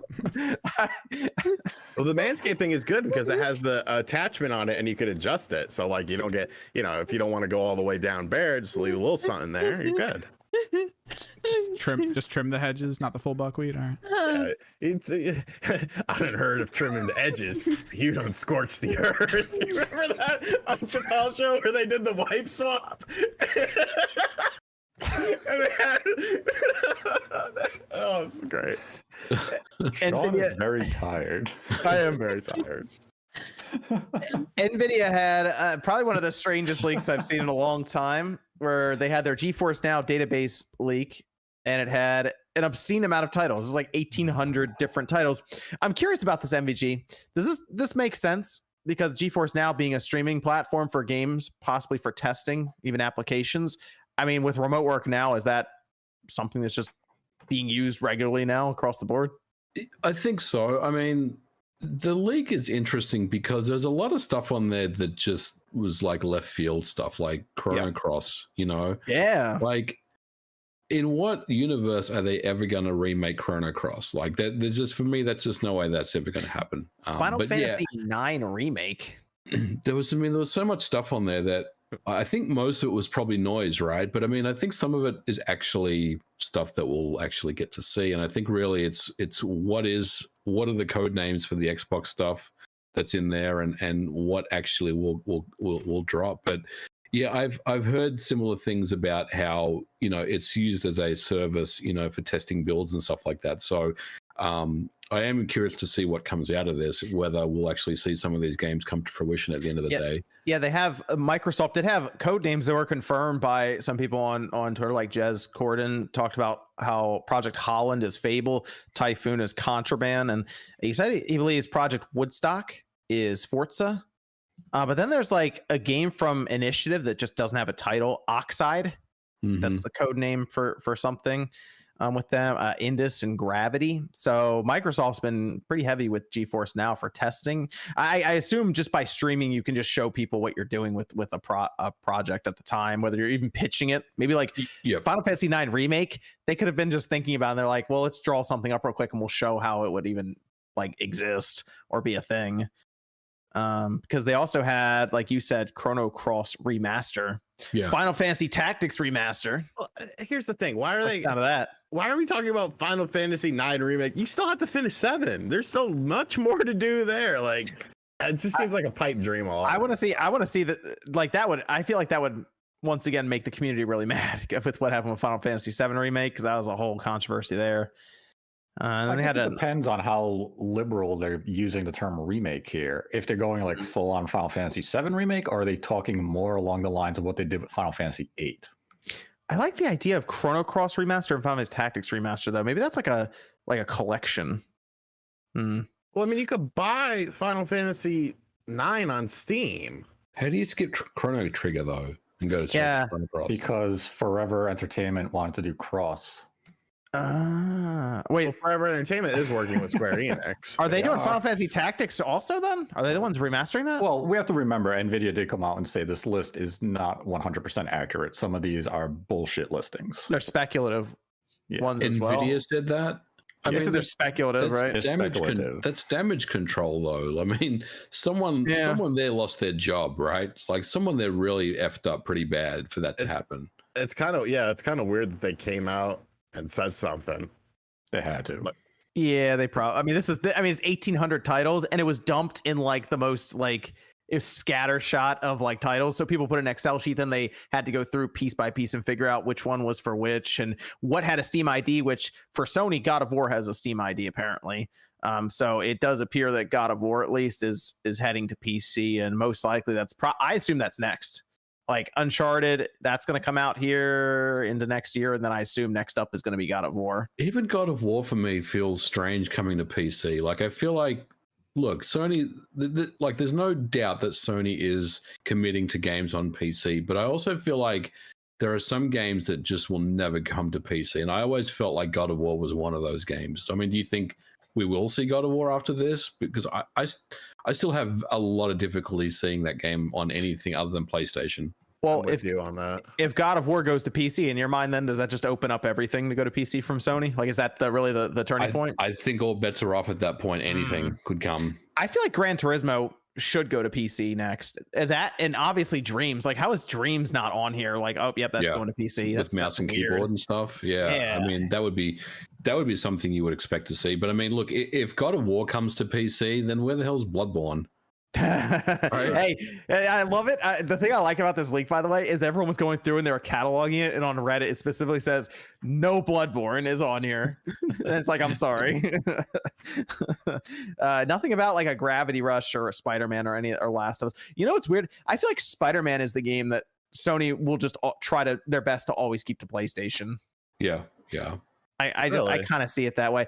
I mean, Spider-Man it's the game they put out that's going to be teen rated, and it appeals to such a wide audience that I just feel like if they continue to position it like they are, it probably will end up being like their best selling franchise going in the next 15 years. Especially as the hype builds up with the MCU and Spider-Man being really big for Sony and movies and everything. So what do we think there's a bubble on the MCU as far as the popularity is concerned? Like, I feel like it just eventually. Didn't it already kind of pop with Kinda, the yeah. last Avengers movie? but everyone's going to be excited when the X-Men come in. Yeah, they're also doing the multiverse stuff. I think the multiverse, like with the seal of the deal, at the end of Loki, like that kind of sparked a lot of re-interest in it. Like, did you see how excited people got with WandaVision when they kind of have some of the X-Men stuff come into that, Yeah. Dude, I would die for a early 90s X-Men game based on the cartoon. That'd be cool. I would lose my shit. Like, you see how people lost their mind around $300 Wolverine from Insomniac. People lost their mind about that. So, well, because if you look at what was that Wolverine game that was like bloody and stuff like that. Oh, Origin. Yeah, yeah, I think Origins. people are wanting Very it good to game. go in That was that great. direction. Yep. Yeah. Very good game. Take-Two, it looks like they just confirmed GTA 3, Vice City, and San Andreas remasters. Those are there. BioShock next year, apparently, too. And then we had Titanfall 3 from EA. Like, the biggest ones were certainly from like Square and Microsoft and Sony. Even WB just had Arkham Knight RTX remaster. It's like, okay, great. Ed, you know what was interesting? I did see Metal Gear Solid 2 and 3 HD on there. Well, there's So already HD versions of those games that exist. Yeah, but like for PC, I assume. Right, Or- but I mean, Yeah, do you think they would do something different, or would they just be ports of those? probably ports of those. I would just. I mean, it's It was Konami. also a Bayonetta 3 PC listing. Yeah, but that's yeah. just for testing. We know that. Is it? Is it though? What's up with Bayonetta 3? You know what? Exactly. We're Didn't gonna that voice actor say, I don't know what the fuck Oh is my going on with gosh. this game? All right, so this is insane, by the way. I saw that and I was like, there's no way. That's got to be like they are under like some kind of like contract or something that it'd be blow my mind if they have not had any kind of like recordings for lines. It's okay because Twitter told me, oh, voices are like the last thing they do for The last thing, this game, people told me this game was coming out in 2019. Do you remember that? We were building through that year and people were like, it's coming out Halloween. That's a good month for it. October, Bayonetta 3. It's 2021. There's something wrong with that game. I'm getting major cyberpunk vibes from it. You were right on that one, Sean. So I will I won't push back too much right now based on what we're seeing, which is about a minute of a trailer. That's it. There's no gameplay. I mean, there is the chance she was just recast. That's true too. That's a good point. You know what? There's a chance that they Metal Gear Solid 2 this thing and they have a different character you play as. There's also a chance that maybe Bayonetta. Bayonetta isn't the main character of Bayonetta 3. Yeah, absolutely. That could happen. It's Bayomana now, like Joanna Man. Remember that movie? Couldn't happen today. I think there's a lot of possibilities around why they wouldn't maybe have to even use voices or new recordings if that's the case. They need to do something with that game because they need to ship it. Well, Platinum ship it, yeah. But Platinum is like, we're very proud of it, but they also appear to be pretty proud showing up with Babylon's Fall. So, well, I mean, you're not going to have an interview with the company and say, "Hey guys, how do you feel about Bayonetta 3?" Frankly, Andy, it's in terrible shape. It runs like shit, and we don't know what the hell we're doing since the original director left. We had to find a new director, and we tried to salvage what was there to continue to make the game. But we're hopeful that when it does come to market, that people enjoy it. Of course, they're going to have to come out and say, "We're really proud with what we're making right now." You can't be honest. It's all interviews with the developer is always just it's a PR marketing stunt. They're not. It's all trickery. Yeah, well, I hope they show it and I hope it's good. So, okay, if it's not at this supposed direct that everyone's assuming is going to happen in the coming weeks, then we really have to start talking about there being a problem with the game, right? Yes. Yeah. I think you could talk about it now. Right, but we could do a bunch talking about it and then Nintendo shows at the direct and everything's fine and then it'd be like, well, we could have just waited for the direct. They have to show it with a date. Like if they just show it, then what if they just show it and it just says 2022? That's still an issue. Like it's just to put the year on it. I mean, I think that would be okay. I think, but it'd be disappointing to see that though. Yeah. But if they did commit to next year for this game and actually put a date on it, then I mean, you have to take that and say, okay, that should be fine. Evan, we have any Discord questions left? What length? Yeah, we got a few. What length of game is most appealing to you? I'm gonna say 10 to 12 hours. 10 hours. Yeah, I'll say for around single player. for Single player. It kind of Really? depends on the genre, though. Exactly. Yeah, I don't want a 10-hour RPG. Yeah. I'd like a 20-hour RPG at least. if it's a really good multiplayer FPS and I'm not putting 300 hours into it, I did not like your game. Yeah, like I don't think it's a real cut and dry answer. I think it also varies on how like in depth the story is too. Like, because I've enjoyed some games that I've sat around like 29 hours or something like that. Like, I think it really just it depends. Like, let me give you an example. Final Fantasy VII Remake, too long. Did Way not have to too be as long as it Yeah, was. way too long. Could have cut that in half. Yep. Yeah. Right. But Last of Us if 2. I play Last of Us 2, you think that was too long, Jordan? I think there was an extra 4 hours that were tacked on. Agree. No more I Heroes love 3. Last of Us 2, but they could have trimmed 5 hours off that There's game. a part where easily. like it hits a finite end, and it's like, nah, here's another few more hours, and it's like, Yeah. okay, But Dragon Quest 11, that's like a solid 60 hours to beat the game, and it actually feels pretty good all the way through. What about Assassin's Creed Valhalla? oh my god, You tell me. You That tell game me how doesn't long. end. I raced through that game in 60 hours. That's too much. That's too much. That's I too think much. I ended that game at like 1:30. That's too. Evan, that sounds like your kind of game right there. There's no multiplayer. No, I'm not doing that. So if Jordan could just pop into your game and play with you, then it would work. If I could assassinate him, yes, it'd be fun. Yes. We got another Discord question, Evan. Do we think Microsoft shot themselves in the foot by not significantly upgrading the Xbox controller with the Series X? No. No. No, but I would have liked them to. Plus, I they wish would have everyone had loved to moved. see gyro as a feature of the Xbox Series. You know X what I'm controller. noticing? Third parties are not taking advantage of the DualSense like I was hoping they would. Of course, And I they're feel not. like- We knew that was going to happen. But I feel like part of that is because Microsoft's controller still uses the basic rumble and doesn't have gyro or any of that extra stuff in Because it. if those types of features aren't standard, a developer is not going Right. to go out of their way to implement them. And we knew that was going to be the case a year ago. But what's weird is it's Microsoft's controller that's behind Nintendo and Sony when it comes to like the rumble side of things. Like that's weird. I don't know why they don't just have that like kind of up to standard for that now. Because as nice as Rumble is, it's still an afterthought for a lot. I mean, remember 2 generations ago, Sony tried to get rid of Rumble and just play it off as like nobody likes it anyways.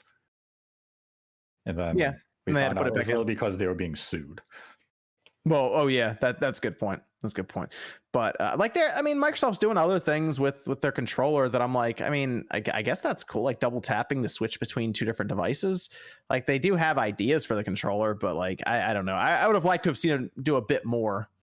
And they still could. They could still change it up a bit and do that. Everyone together has to move forward with these controllers if we want third parties to really take advantage of them. I mean, I think what controllers should do as a standard moving forward is to have paddles. Oh yeah, like back buttons. Yeah. There needs to be I a think they're gonna- standard. There needs to be a standard development API between all 3 platform holders. Otherwise, it's going to be a situation where they're not going to support it. The third parties aren't going to support it. We need Nintendo to get their analog triggers in order. So for racing games and all of that, right? And we need Microsoft to get their gyro in their I advanced think aptitude the order. dial, like the Intellivision Amico has, that's this feature. No. No, it's not. Evan, we got Discord question. Trying to think of how to frame this. I guess I'm just going to read it. Nintendo decided to add Bluetooth, and PSP Vita did this 10 years prior. Sony was ahead of their time. Do you think they would stand a chance with the Switch if they made a new Vita with up-to-date software and hardware? So No. here's why the Vita had no problem with Bluetooth, but the Switch seems to. There are obvious limitations that they have introduced now with Bluetooth because they're like you can only sync up 2 controllers when using Bluetooth. with the Vita, that was a very personal experience. You weren't passing off part of your Vita to someone else and be like, here you go. So the Bluetooth functionality with the Vita made sense because there weren't limitations. It's one of the reasons you can't like you can't use your AirPods with your PS5 or your Xbox Series X, but you can use it with your Switch, which is very weird that like it's the Switch that just happens to be able to do it now. But when you start using Bluetooth, apparently in that regard, it starts affecting controller connections even so. But the Vita was already ahead of its time. Like if you buy a Vita now, one of the newer ones, like the 2000, I think it still fits in 2021. Like you can take it out of the box. You're like, oh yeah, I feel like this was made this year. Vita's awesome, man. I love it. Love that thing. We got other Discord questions. Evan, you can just go through them here. Then I'll finish up the super chats. Yeah, we just got 3 left. Okay. Is it possible that the upcoming Mario movie might be set in the Mario and Rabbids universe? I have no idea how they're going to make a plot for the Mario movie. Maybe. I have no idea how they're going to do that. I'm Wait, here's a new idea. What if, okay, hear me out. Bowser. All right, so Bowser comes to town, says, hey, I'm going to steal Princess Peach, and then you're going to have to traverse a bunch of lands to come get me. okay. Sounds good. All right, we're sold on it. Cool. All right, there we go. Groundbreaking, Okay. actually, yeah. Okay, cool. Suggestion for capture cards for, I'm guessing, just general streaming or something. Yep. I mean, Elgato's good. Anything you can get that I think it installs in like a PCI Express slot in your PC if you have one available, because you'll usually get pretty good overall like latency if you just want to play it on your monitor while you're recording. That works perfectly fine. Otherwise, you get one of those boxes that is on its own. It's like an all-in-one box you plug in. Like AverMedia has, what is this, the Plus 2? AverMedia has some internals as well, and I know a friend of mine used one for streaming and it worked. That's what I have here. AverMedia 2 Plus. I will go ahead and say, if you want more plug and play, AverMedia is probably going to be a little bit more consistent. Elgato's good. They're a little bit more expensive, but they do tend to have a little bit more software hiccups between the two. So it's up to you how much you want to spend. And the last one was a clarification from last week's question, where a guy was buying WarioWare and Pokemon, and he was wondering, it sounded like he was wondering which one to get, but he was actually wondering between those two game releases, is there something major that he should probably be looking into? And he listed that he's kind of interested in Monkey Ball, Metroid, or Mario Party. So. I mean, you got to buy Metroid. Get at least 3 copies of Metroid just to be sure. But I mean, Metroid's going to be the big game of the year, I'd say, or this holiday for Nintendo. I know Pokemon's going to sell better, obviously, but like everyone's talking about Metroid right now, so buy 5-6 copies of Metroid. That should be fine. But Super Monkey Ball is going to be fun. That's out soon, so I'll be going back to the old GameCube days with that. What do you think, Sean? Yeah. There you go. Metroid it is. All right, cool. Thank you. Those are all the questions, Evan? Yep, that's everything. Okay. Xavier says, I finally bought Persona 5 Royal last week, and I am about 65 hours in. Who is the Spawncast favorite confidant in the game? Which game again? Persona 5 Royal. Never played. OJ actually beat it completely again recently. Yeah, OJ's not here. We need him. OJ is the Persona 5 Royal guy. I'm not going back through Persona 5 Royal. I'm not doing it. That should have been DLC. It's a long game. Persona 5 is legit like a 100-hour game. Agent Redbeard says TMNT beat 'em up, cruising game, Final Fantasy Tactics. Now all I need is a Star Fox game and life is golden. What's your favorite list IP at Nintendo? Star Fox for me. Peace. TMNT beat 'em up, cruising game, Final Fantasy Tactics. Now is a Star Fox game and life is golden. What's your favorite list IP at Nintendo? What's list IP? I don't know. It's his favorite list IP. Project Hammer. Lost Lost IP. With Lost IP, that makes sense. Star Fox is definitely one, and F-Zero is probably another. Yeah. Ryan says Deathloop is my game of the year. Honestly, Stop it. Richard has a fun little emoji there. Cyber says, how long until Microsoft purchases Spawnwave Media, and will the Spawncast be available on Game Pass day one? No.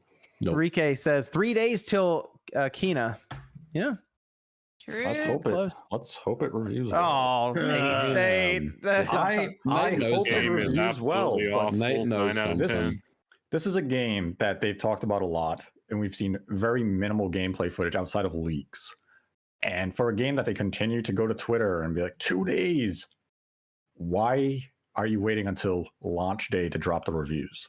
Ooh. Is be nobody fair- else a little concerned about the game's, status at this point? To be I mean, fair, Cruisin did the same thing. It Yeah, didn't. but you could have that played didn't that game review in the well. arcade. Yeah, but Cruisin didn't review well. Well, because that's because people are idiots. It's just something. I want the game to be good. It's just their handling of the game up to this point just has me asking a lot of questions. I want to know more about the combat. I want to know more about the world, the game's length, the exploration. I want to know more about the game's mechanics. And these are answers that it feels as though they are intentionally depriving us. And that's just not a good lead up to a game's release. For a game that they seem to have so much confidence in, where's all the pre-release coverage? Coming. These are questions you have to They've got ask. a couple trailers, but I the- mean, again, they are only indie. Maybe they don't want to do a Deathloop kind of thing. The good news is we can talk about it next weekend. Well, we've already played it, so we'll see if Kina's any good. Yum says, MVG, I bought game Build a Garage and I have a small coding background. Can you send me where the best tutorial video to advanced building tutorials?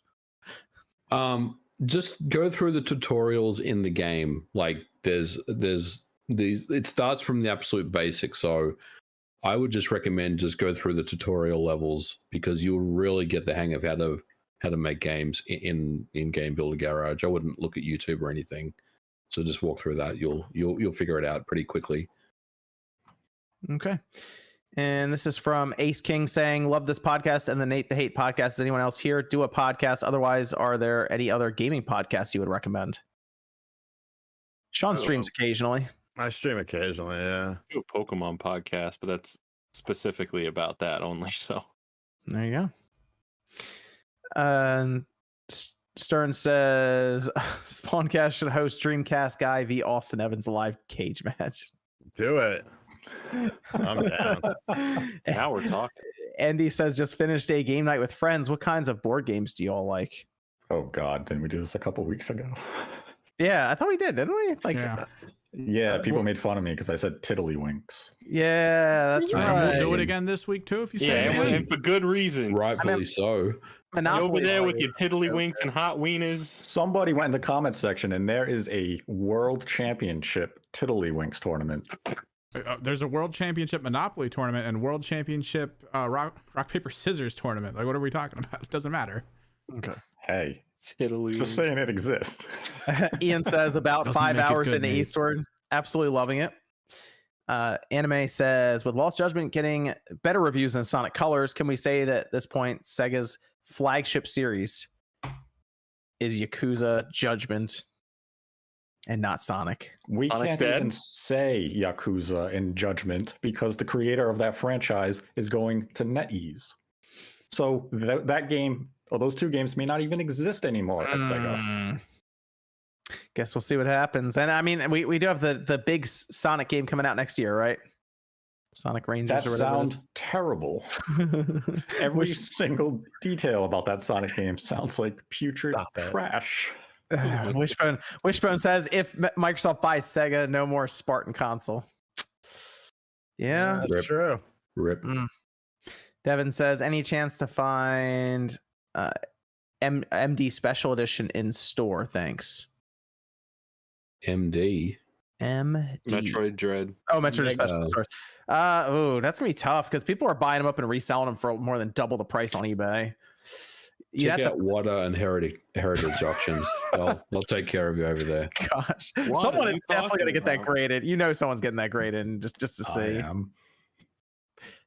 Chris says, "Hey guys, I know it's cool to hate on mobile games, but which ones have Spawncast Cruise members enjoyed secretly?" None of them. Secretly, I mean, I've been Secretly playing played. Genshin for a while, and that's on mobile. Whoa. I'm going to call out MVG right now. You're a liar. Raid Wow. Raid. Shadow. Raid. Shadow Legend. You pushed on your Wait. channel that you enjoyed Raid Shadow Legends. Yeah, on Just the like- PC. Just like I enjoyed version. Oh, it's a PC version. Yeah, so let me check my Yeah, let me then. check my emails. See the 4K, ones I baby. enjoyed. King of Fighters beat 'em up on mobile is pretty fun. Evan and I played Dokkan Battle, the Dragon Ball game. Yeah. It's fun. We've been doing that for a long time, actually. The thing is, I don't know why. It's just been cards. on and off for years It's on just that. Cards. Why is it I don't know. fun? It's one of those things where, like, if you need to kill time for 5 minutes, it's like, oh, okay, yeah, it's easy. It's right there on the phone. Corey says, RGT85, what's your thoughts on AT Games arcades? You're a big fan of Arcade 1UP and curious on thoughts contrasting the two brands. I haven't gotten my hands on the Legends arcade cabinet. I've heard they're doing good things as of late. I heard the pinball machine, the Legends pinball, is really good. They're actually doing a racing arcade cabinet, which I'm very interested to see how that turns out. I did actually just get the I arcade. It's II arcade in. They've been wanting to send me one, and like I've been ignoring them because I haven't had room. And then I was like, you know what, I kind of want one. So I emailed them back after like literally months. I was like, hi, I'm a piece of shit, but I ignored your emails because I didn't have the room for it. I'm moving soon though, and I will have room. So if you want to do something, and then they send it anyway. So I have it here. And I was like, well, I'll just leave it in a box and the movers can move it. Cringe Lord says, I think the next direct will be in November. Victor says, is anyone else as excited for MagFest as I am? Yes. Superman says, I'm from Rhode Island and Nate is 100% right about Jesse's Wieners and Autocrat coffee milk, and wieners and hot dogs are not the same. Allegedly. Correct. Allegedly. Ryan says, hey guys, love the show. Any examples of games you love that have levels you hate? Water levels. Water I was gonna levels. say, any game that has snow areas, I just find that so boring. I hate snow areas. That or like What? when you have to backtrack and go all the way back somewhere. Yeah. Or like when like they strip all your weapons and armor away from you and you got nothing, you know, and you gotta get through a level or something. Levels I don't like in Mega Man, for example, is when it's a platformer and you're running along and then all of a sudden it's raining out and there's wind, so you do those jumps and it pushes you back and you just barely make it over the pit. Those ones where you jump into the wind and then pushes you back. I don't like those ones. I love snow levels, especially like in the Donkey Kong series. No, snow levels are boring. I hate Has it. awesome music. Nope, I've decreed it. No, the underwater Donkey Kong levels are better music. This is from Lux saying, I like the part when John talked about honey. Yeah. Ace says, love this podcast and Nate hate podcast. Anyone else here do a podcast talk about that? Nikki says, Nate is Cyberpunk looking more like Anthem rather than No Man's Sky, especially with the next gen patch being the last significant change coming to the game. And we have no word of what to expect when it drops.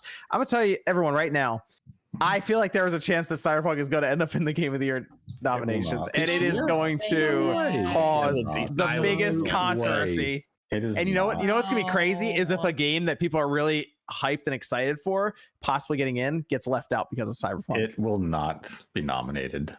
Don't say that. I don't know. It will not be nominated. Nobody discusses the game anymore. No one discussed Control. Control was liked. Nobody really liked Cyberpunk. All of us, it wasn't like necessarily when it came out. I didn't see a lot of people talking about it. It hasn't gotten any better. People with chairs liked the Cyberpunk game. The ones that got the Cyberpunk chairs liked it. Maybe that's the thing. We're all deprived of that chair. Maybe the chair makes the game better. I think that's what I was alluding to. Not that like you think there's some like out of body or like out of game like rumble feature that like massages your back as you're playing the game, and I think it makes it's the very experience immersive. more enjoyable. Yeah, it's very It immersive. slowly slips dollars in your pocket. You're saying that you're saying that now. I'm telling you, we're gonna get to that point where they do the video and they bring in all the games carefully, and it's gonna be like Cyberpunk, and it's gonna go to the next one real quick. I'm gonna be like, I told you. Best ongoing game, Cyberpunk. That's not happening. Because it's Sean and I not are out there lobbying. Cruis and Blast has taken any Cyberpunk spot. Well, I mean, there is gonna be a racing. There's gonna be a racing. That's not good enough. Game of the year. Game of the year. Game of the year. RPG of the year.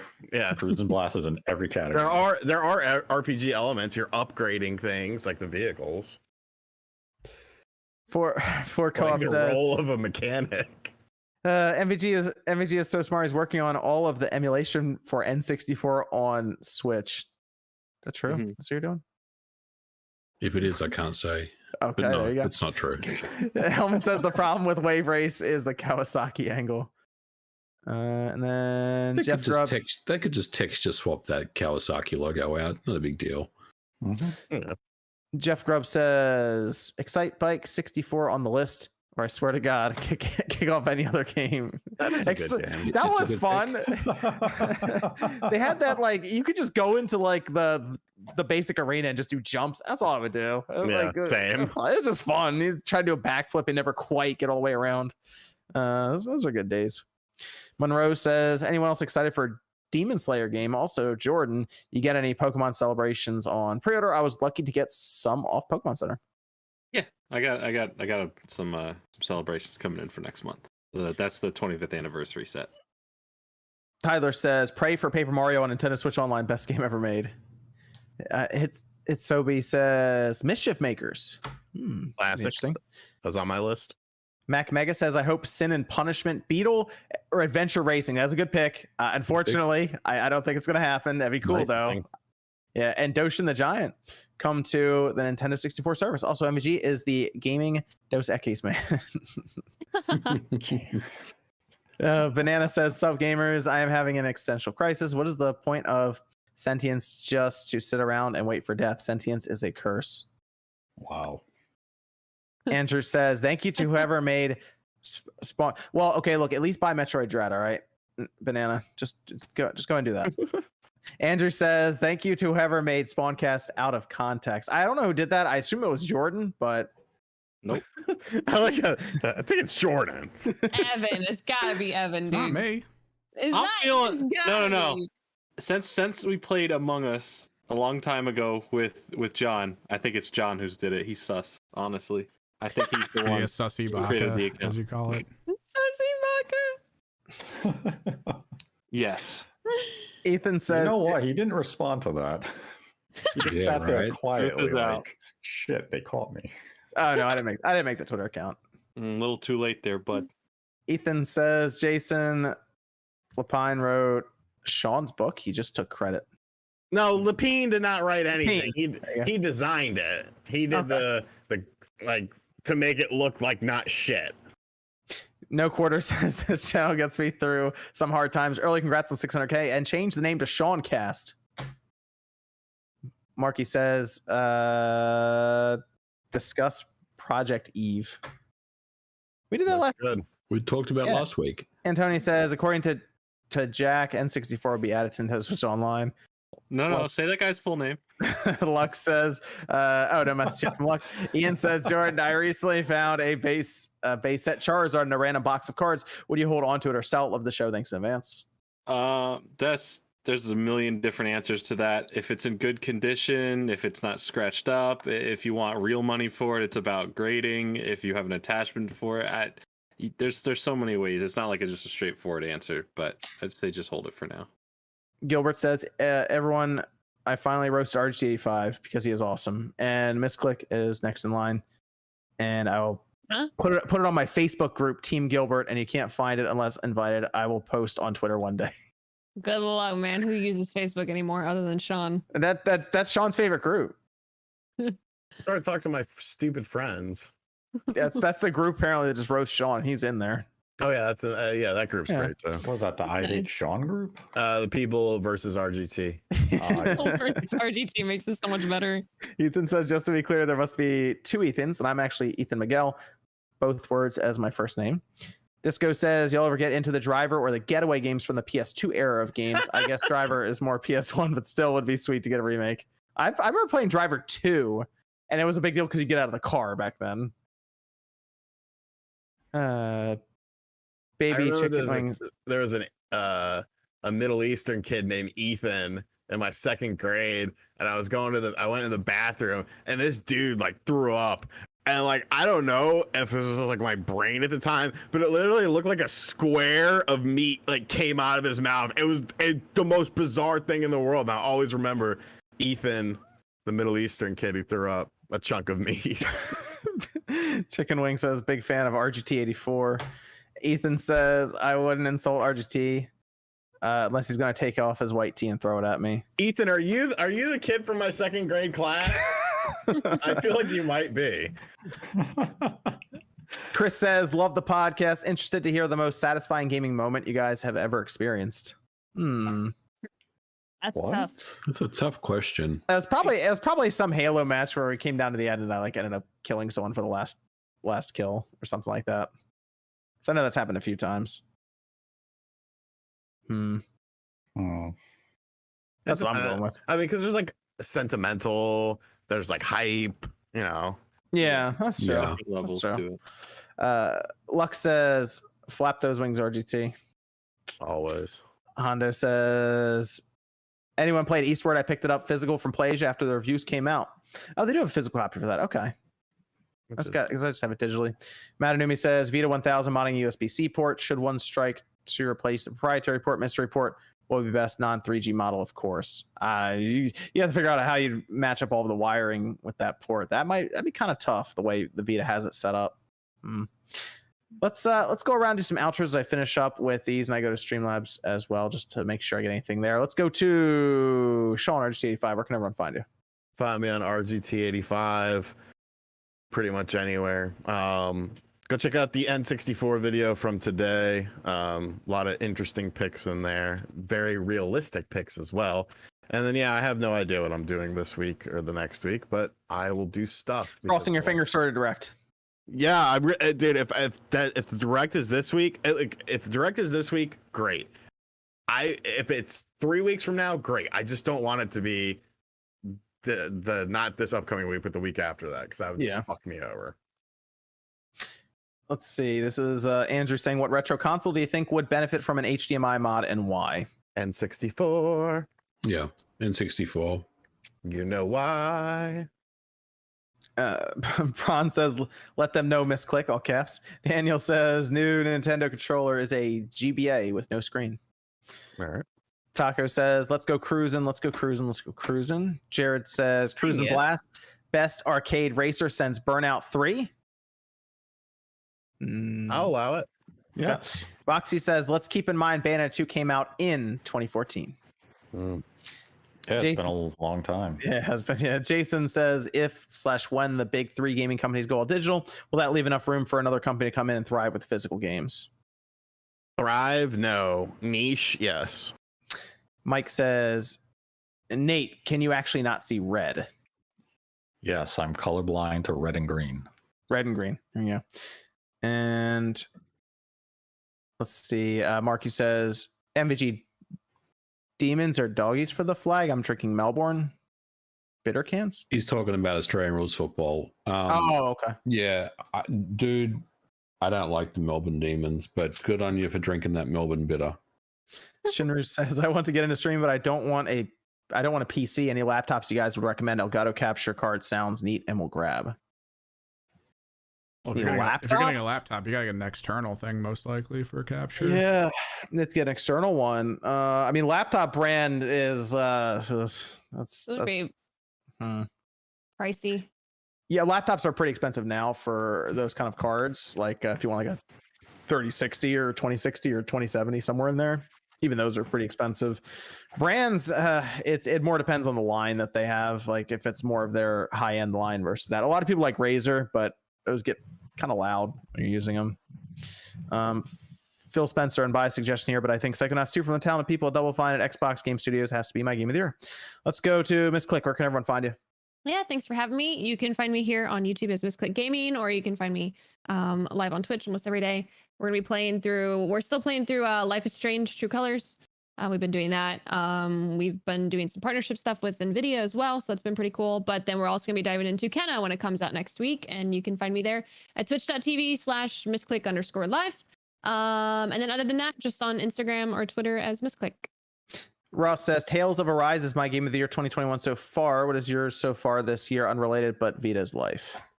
Monster Hunter Rise. Oh, what's that? Tales of Arise is really good. I know it is. I told you this last week. Yeah, but I got it on Monday of this week. Did you rent it or buy it? A friend gave me a digital code. Oh, very nice. Okay, that's good. That's good. Nice. PS5 or Xbox? Xbox. Okay, yeah, that's fine. Okay, it is good though. It is a very good Tales game, isn't it? It's really good. The demo actually did it a disservice. Yes, because it's a lot better than the demo. There was too much stuff going on in that demo, and you had no idea what was going on. Yeah, the game is much better than what the demo represented. Yep. I recommend people check it out, actually. It's very fun. After I'm done Deathloop, I go eastward, then I'm going back to Tales of Arise. So, Jake Randall says, bend me Ivor, barrel, and dough me 50 states.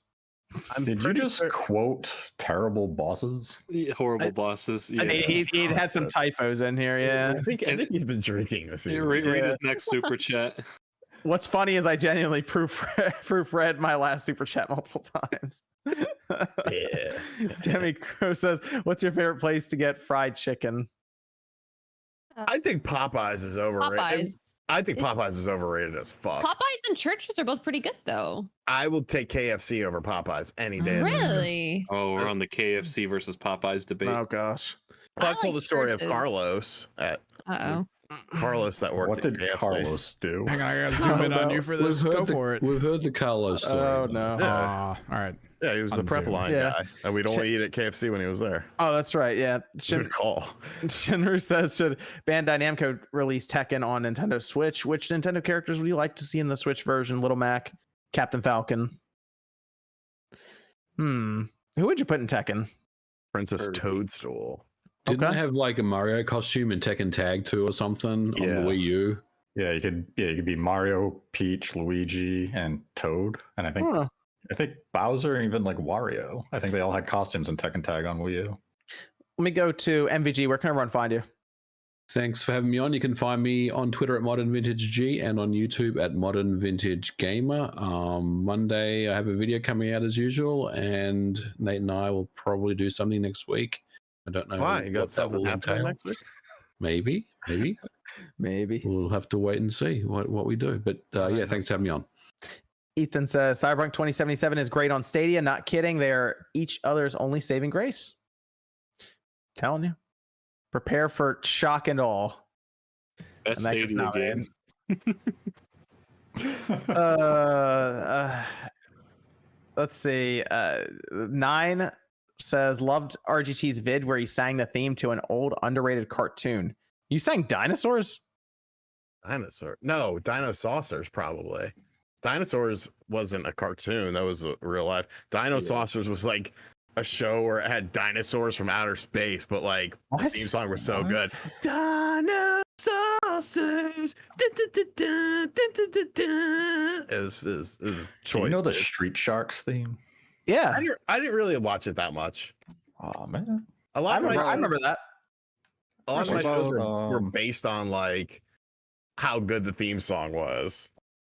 Like Yeah. remember Land of the Lost? Like that show was Land of the Lost. yeah, dude. You open the door, by dinosaur living in the land of I remember the I remember the Mega Man theme really well from back then. But you know what song Sword had the fighting robot? best intro? This song had the greatest intro of all time, and then halfway through, it SWAT just kicked Cats? you in the balls, sorry. and it left you disappointed and crying. Godzilla. And it was the 1978 Godzilla. Yeah. It starts off with this heavy metal, just up from the depths, 30 stories high. It's like, yeah, the show's gonna be awesome. And all of a sudden, and Godzuki. Dude, It's that's like, my favorite. fuck. And Godzuki. That's so great. That's No, classic. it's like that. Those first 30 seconds, you're like, this show is gonna be hype. This is gonna be sick. Like, never mind. It's so blows. Godzuki was the show, damn it. Godzuki was the Scrappy Doo of that show. You're not wrong. Steven says, is Bayonetta not being shown until Microsoft announces they bought Sega? Cyber said, did misclicked attack settle down? I just got ankle swiped by our cat, and I think she picked up his bad habits. He's chilling now. He's much, much better. Yo, I gotta say something about a cat. What? Have you seen that Yeah, meme? there we go. It's not even a meme.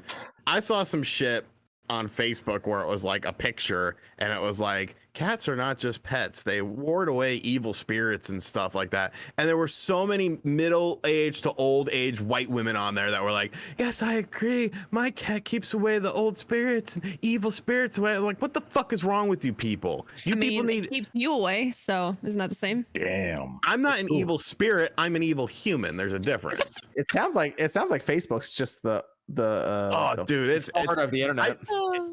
I just love to scroll through it, and then like you think of some random fucker from high school, and then you look it up to see how he's doing, and like you just start going down rabbit holes. Like, oh yeah, I remember this piece of shit and stuff like that. It's terrible. Ross says the GPU price so high. Should I do a custom PC or pre-built? Which brands are good? Pre-built.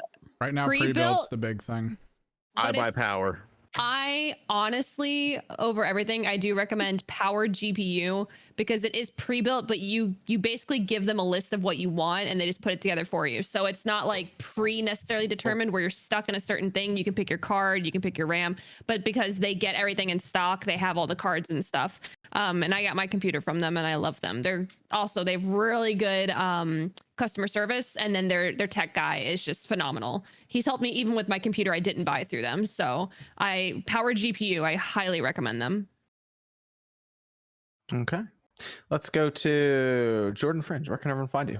You can find me at Jordan Fringe on YouTube, posting 2 to 3 videos a week on new and old cartoons, TV shows, movies, all that kind of stuff.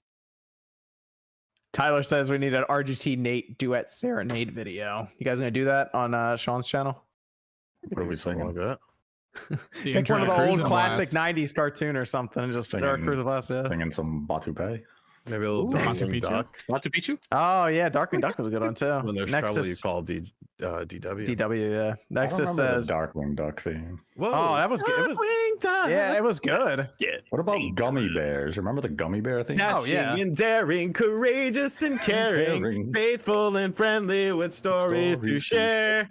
All through the forest, they sing out in chorus, marching along as their song fills the air. Gummy bears, bouncing here and there and everywhere.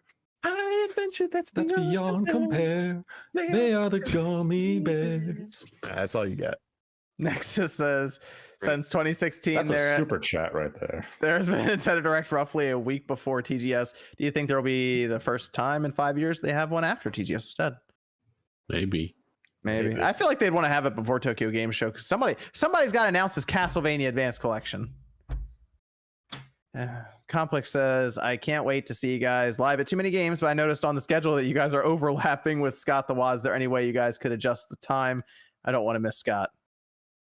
If only someone out there who could adjust the schedule could maybe shift things around. Working on it, surely, right? That's just an oversight. We'll look into that. I got you, Complex. Prince says, after what Sony pulled with KOTOR, what other historic Microsoft games could Sony bring back as timed exclusives that would have the same impact? Sunset Overdrive. That's a good pick. Because Sony bring back.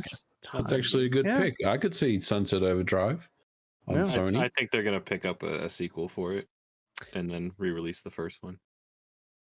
Jimmy says, thanks, Sean, for the hookup on those waffles. What? Yeah. Did you get them? Waffles? Oh, okay. Got them a good deal? I have no idea what's going on right now. Okay. And then Mr. Stub Muffin says, I hope RGT can sign my Balan Wonderland copy if he shows up to Too Many Games. Then he says KFC is trash compared to Popeyes. Come on. Nate, where can everyone find you? Find me on YouTube at Nate the Hate and on Twitter at Nate the Hate, followed by the number 2. MVG and I may have an episode next week. The original episode that I was planning to have with a guest appearance from somebody unfortunately fell through due to some scheduling conflicts. So we will have to conjure up another topic, but we'll see what we can do. Okay. And Mr. Real says Gummy Bears for the win. And Word. Elise says, is my $5 worth a verse of JC and the Wheeled Warriors? I don't know what that is. Neither do I. Interesting. I will give you a verse from the Christmas classic Christmas Carol starring Albert Finney, and the song is called I Hate People. I like this. Yeah. And the verse is I hate people. Okay. That's what you get for $5. Let's go to Evan. Where can everyone find you? Find me on Twitter at Kimmerix Project, and Wednesdays, Thursdays, and Fridays you can find me on Twitch at the same name, just streaming random stuff. Okay. All right. Thanks everyone for joining us. for the Spawncast tonight. We'll be back next Saturday night, hopefully with a direct to talk about. And Oh! we'll see you guys then. What? I hate people. Think for yourself. People are despicable Question mark. creatures. Question And authority. creatures good for nothing, kickable creatures.